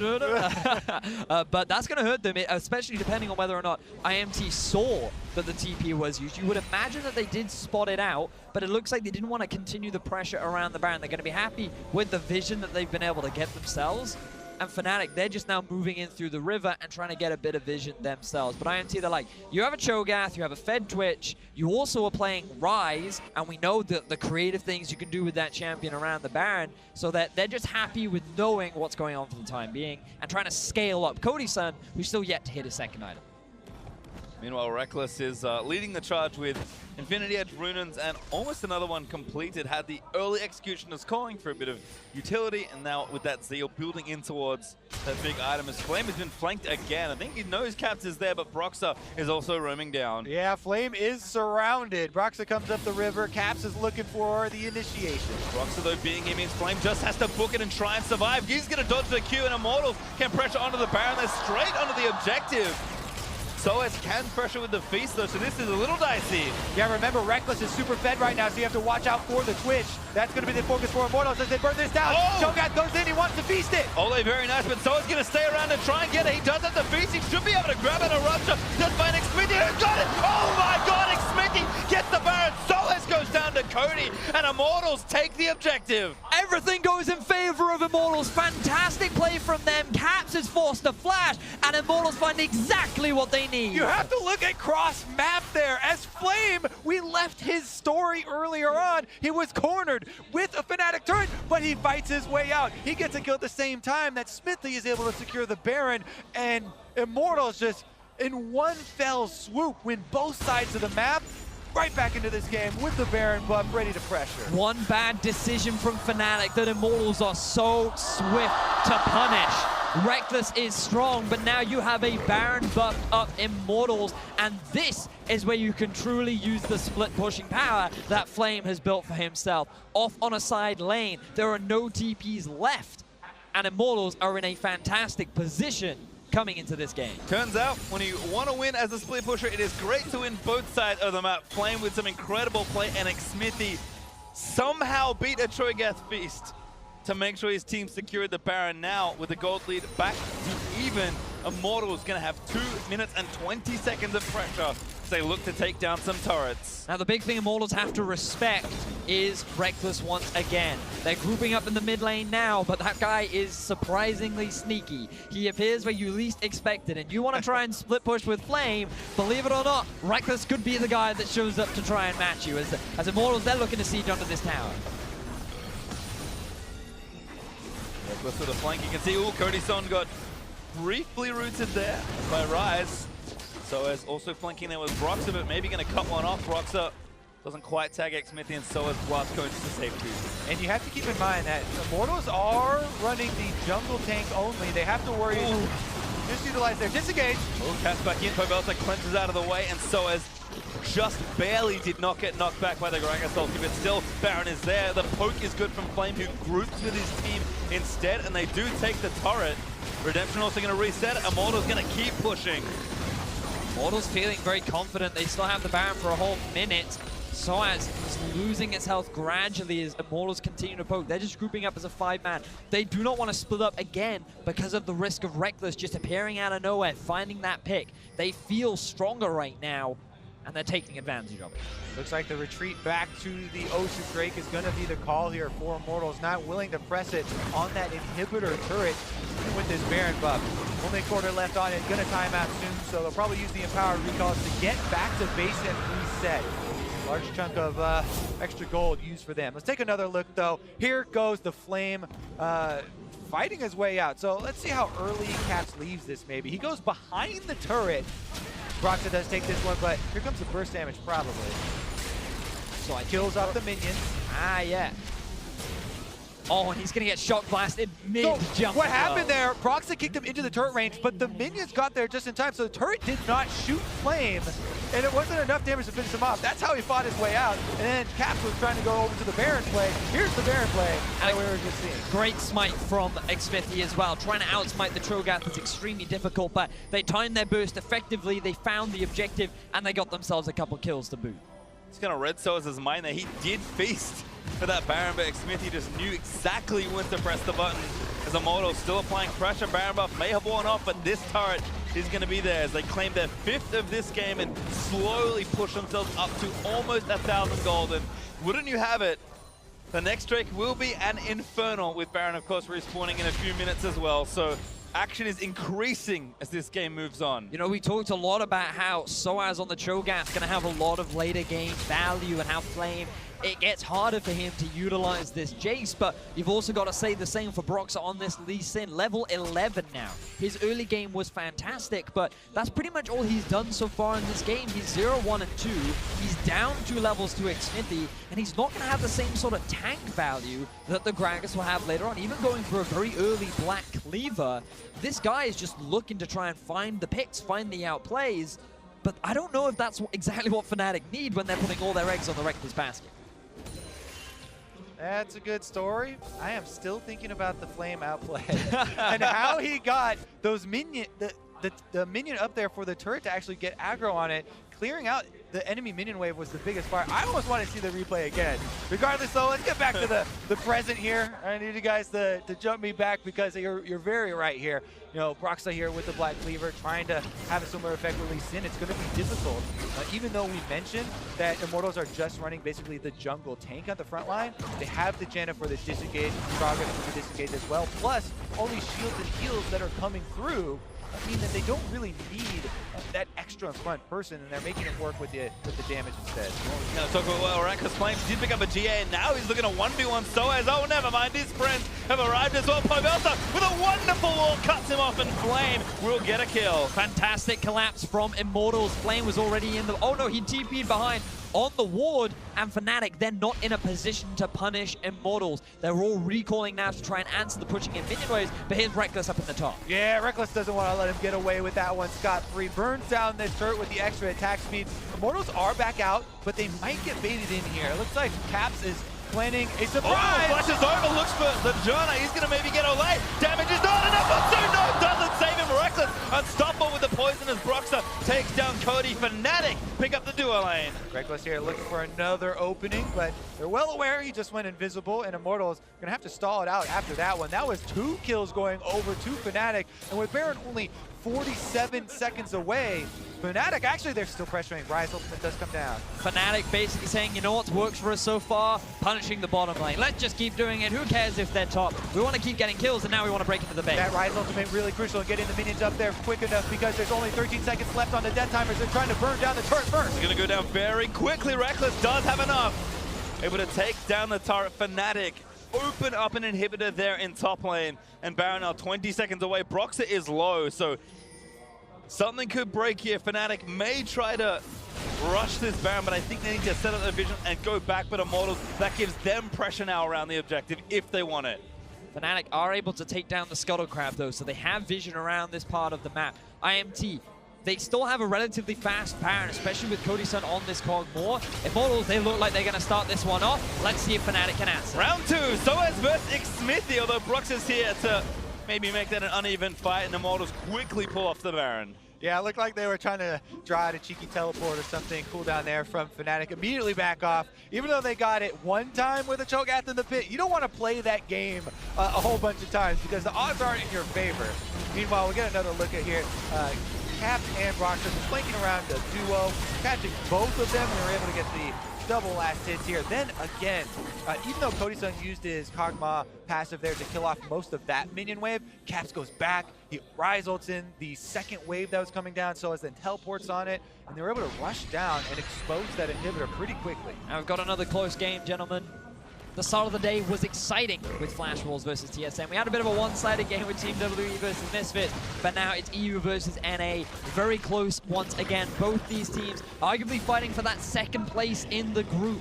Many predict Longitude to be the favorites, and after FNATIC's performance yesterday, everyone was expecting IMT to dominate, but Reckless has been coming up big, and he's looking to find another pick. Flame's just hoofing it. He's like, I don't want to go anywhere near this Twitch if my team isn't around. FNATIC's carries are very strong. I mean, we haven't really seen too much of Caps. It's been kind of a quiet learning phase for him, but also 4 damage items ready for the Rise, and now looking to maybe 1v1 Pobelta. Pobelta insta-cleanses out, but he needs to keep running. Caps is going to go there. The redemption from Malay could turn it back around. Caps pumps the Seraph, juking as he can. Next Q dodge, Pobelta flashes in, but there's the zombies into the realm of Caps gets out. Yep, Caps is definitely expecting that one, but is he expecting Flame? He's coming around the corner on the bottom side. Oh no, Caps, he's got nothing left. No ult, no zone, no flash, no Flame opens up.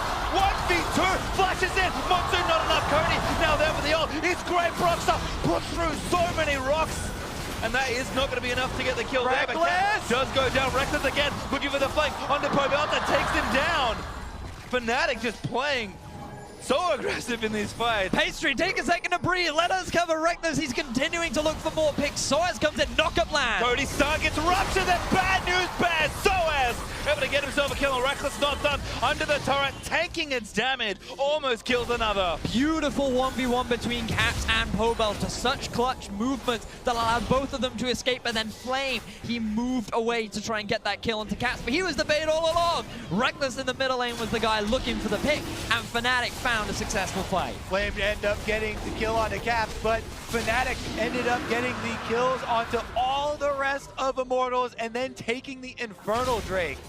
Definitely would rather be the team with double Infernals late game than double Ocean Drakes here, and the teleports come in around Baron. The irony, gentlemen, we have Flame, who's 80 CS above Soaz, but a Flame Horizon from Reckless over his counterpart in Cody, sir. This Twitch is massive, and FNATIC are onto the Baron. IMT going to try and force them off as Jesus very low from the poke. Pobelta walling up to get here faster because Cody needs a lot of time to run back from base. Immortals, if they can get a kill here, maybe they can turn it back around, but Caps jukes the poke. They're actually backing off, waiting for Cody Sun to join so they can have the 5-on-5. So it's Huge double rupture though. Pobelta just getting shredded. A clutch locker from Olay. He's going to maybe save him inside. Oh my god, he goes down to Cody. A snipe from the artillery. Beautiful pick from Cody Sun. They shut down the big front line, and IMT, they have position around the Baron. There's a double wave there up on the top side turret. Reckless is going to clear it out. He reveals himself in the top side, so Immortals are actually rushing down this Baron, and there's no Cho'Gath It's all on to worry about. Broxah. The feast is dead. Equal level junglers. Here is a 50-50. Broxah can't go back in. That's Baron Immortals.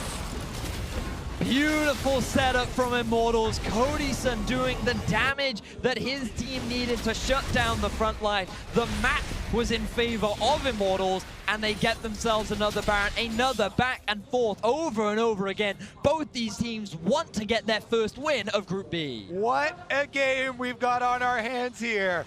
Now Immortals again with a Baron buff to try and push, but FNATIC still with the gold lead, still with the double Infernos, and still with an insane Twitch that is full build, plus elixirs ready to roll, and a Lulu buffing them up.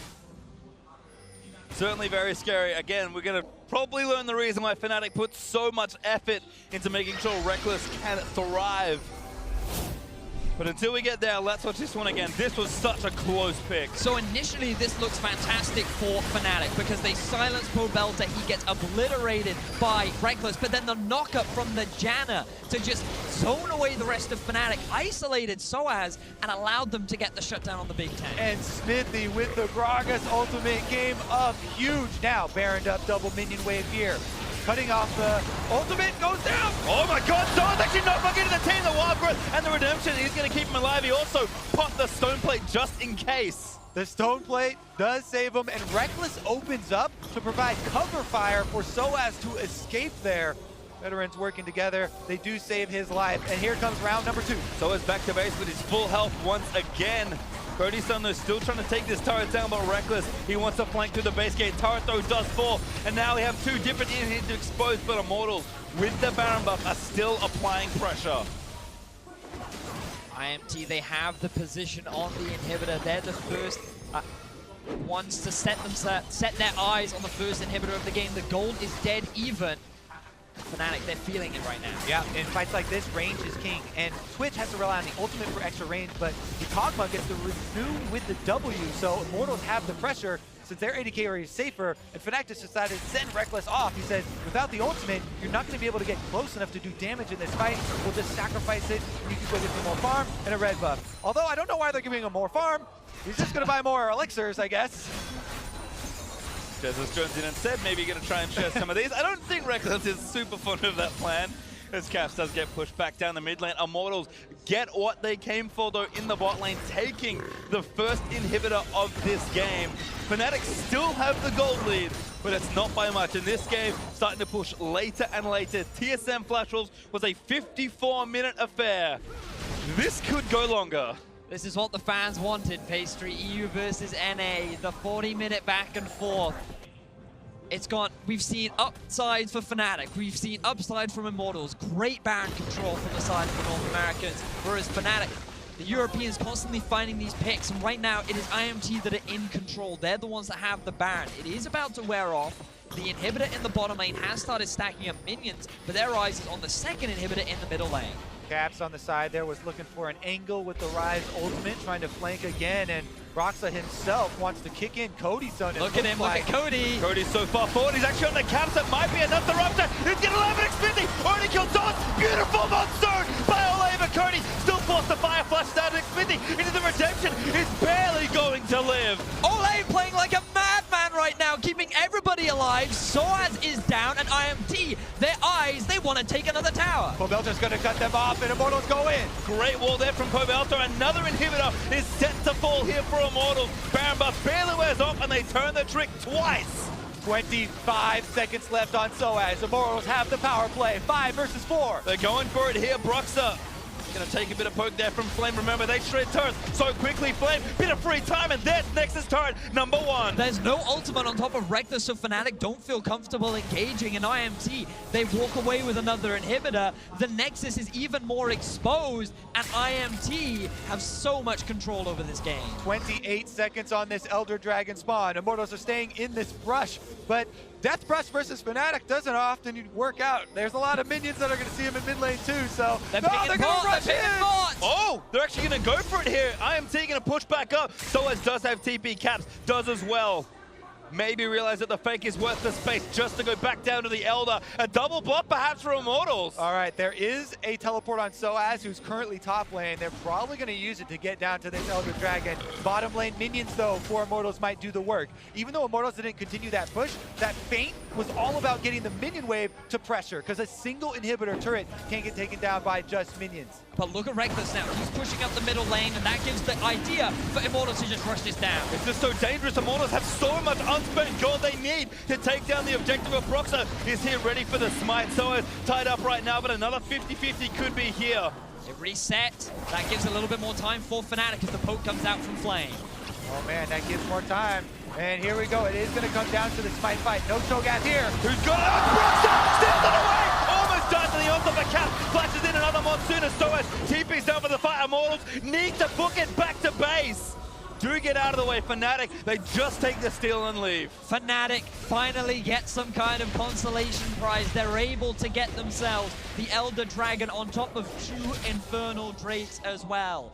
IMT, they could have gone back to base, they could have reset, they could have spent their gold and then set up around the Elder. Instead, they wanted to stick around, they wanted to utilize the double super minions and the fact that Soul would be forced to go back to base. But unfortunately, it all came down to the 50-50. They couldn't find the fight, it all came down to that gamble, which resulted in FNATIC finding the window, which they took. Yeah, at this stage of the game, can't give up the map pressure. They stick around and try and make use. But take a look at the combo of damage. He got that smite at 160 and 2 to be able to finish it off. Just barely, not enough burst there from the other side. Now, we're in a world where the Elder Dragon double Infernal team actually has some extra power if they get the team fight. They still have to deal with the double lines of super minions from those inhibitors though.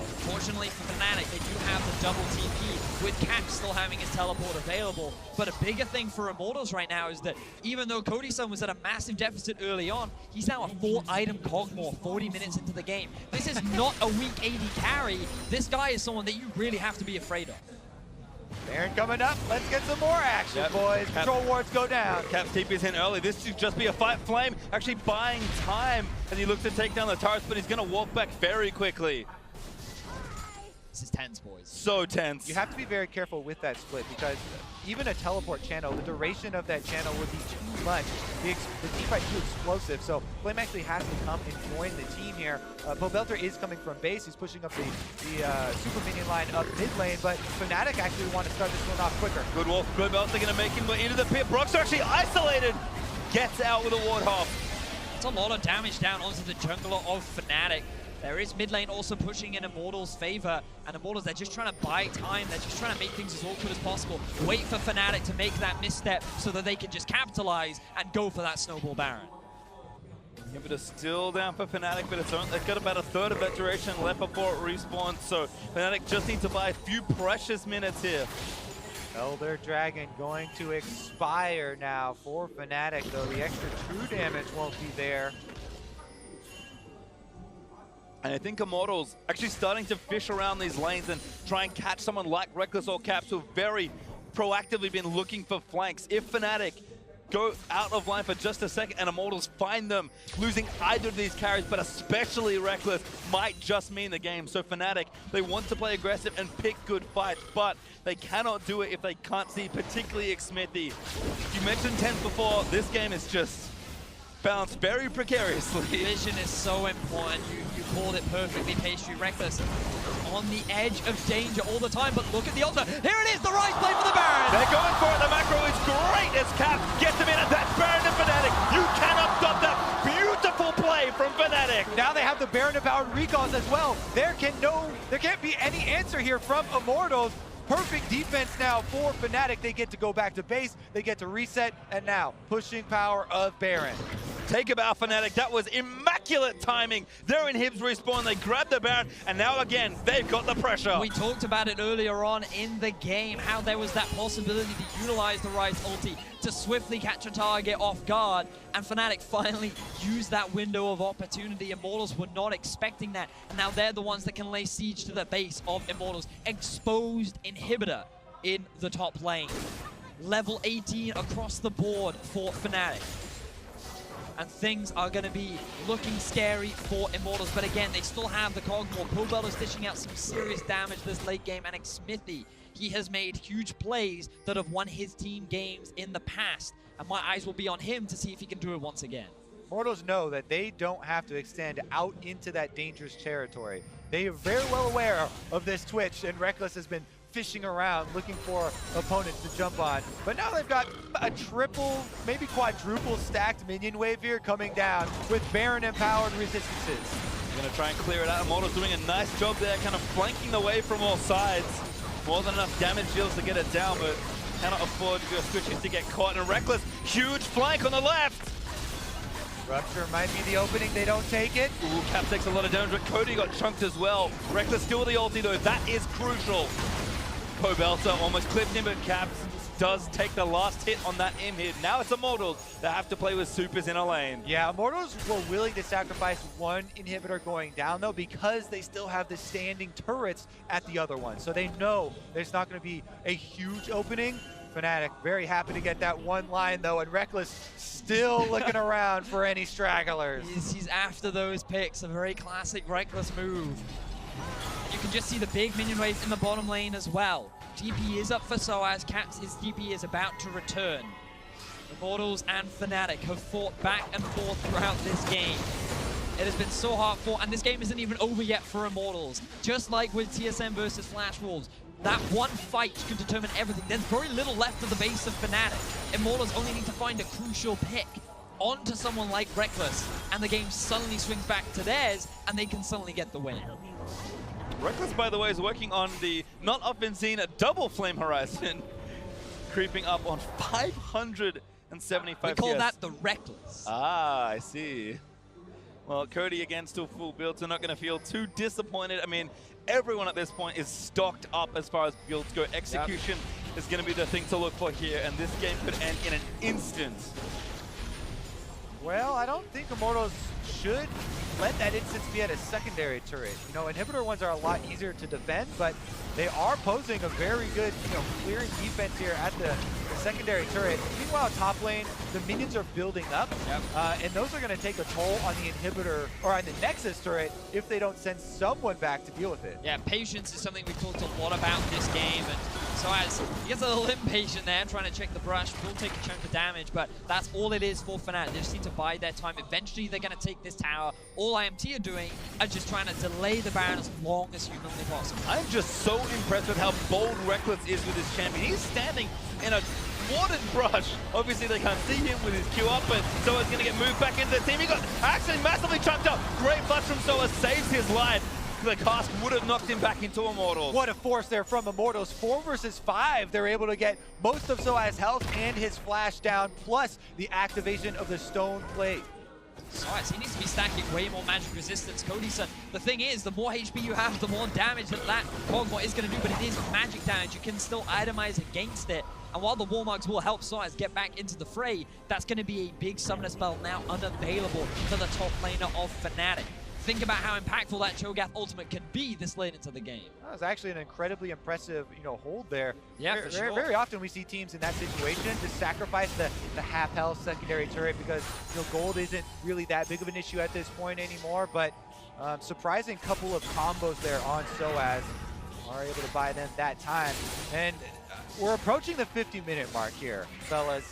And the 50-minute mark is where the death timer is extremely long and extremely punishing. So we'll see if it actually does come to fruition around this Elder Dragon that's coming up in just 1:45, or if it happens before then. Is Rekkles finally going to find the straggler that actually at this point would break open the game? If he does, level 18 members, they're going to be gone for 70 seconds here. I feel like the Immortals mantra right now is don't leave the base. Watch out for Reckless, because this guy's always looking for picks, and I feel like they have learnt now the playstyle of the AD carry from FNATIC. They are not falling to the trap. They're always staying as a 5-man unit, and Ole is there to just disengage and make sure that the sneaky Twitch doesn't find anything suspicious. Well, Caps finally finishes off the turret. The Immortals so excellently defended, but it has to be stated yet again, this game for FNATIC lives and dies by the way Reckless plays. If he gets caught, the game, in my opinion, is over. But if he finds a flank, gets a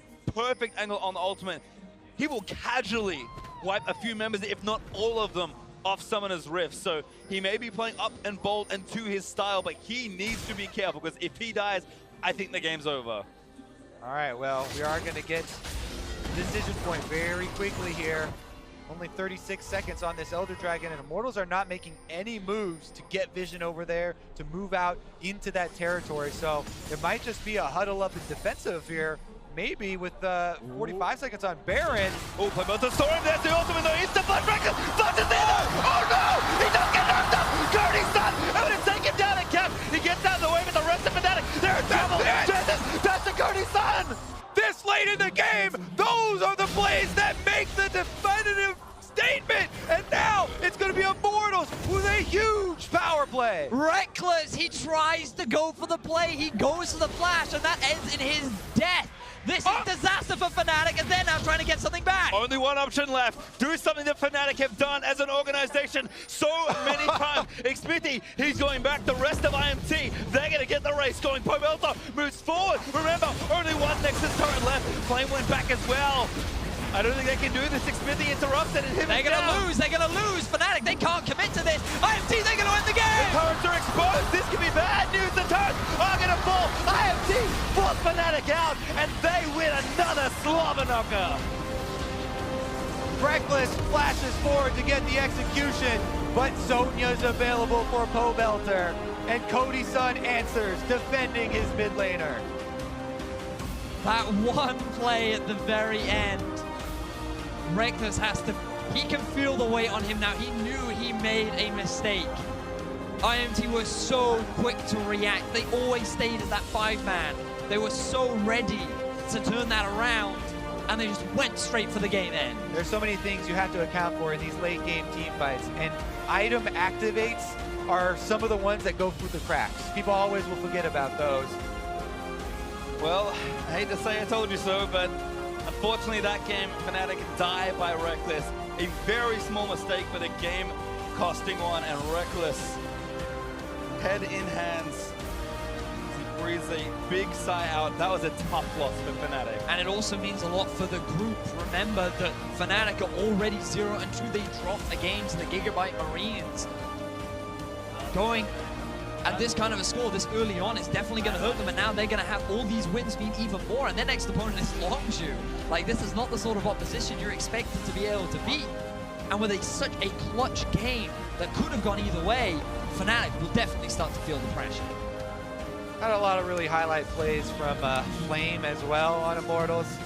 Leave it to the Koreans to redefine NA Jace. That's true. Fights his way out, and he's cornered in the top lane. The team got Baron during that. That was one of the critical moments of this game. You have to go back a long ways to remember it, but that was a huge swing for Immortals that really got them in place to even take this game that long. And another look again at the other native Korean on Immortals, Ole. It's tough to really call like Janna play breathtaking so often at the time, because they just use their shields, they press their buttons, and people get uncensored. So Ole had some of the clutchest Janna play I think we've seen in this tournament. And Cody, he had a rough start. He needed some help, and Ole gave him so much. And I feel like that whether you're a fan of NA or EU, it doesn't matter, because that was such an amazing game. It was so close between these two teams. It was Immortals that was able to come out on top. And I'm just excited to watch the rematch now. Well, Jack is one NA victory away from sweeping the day on his prediction, but not sure he'll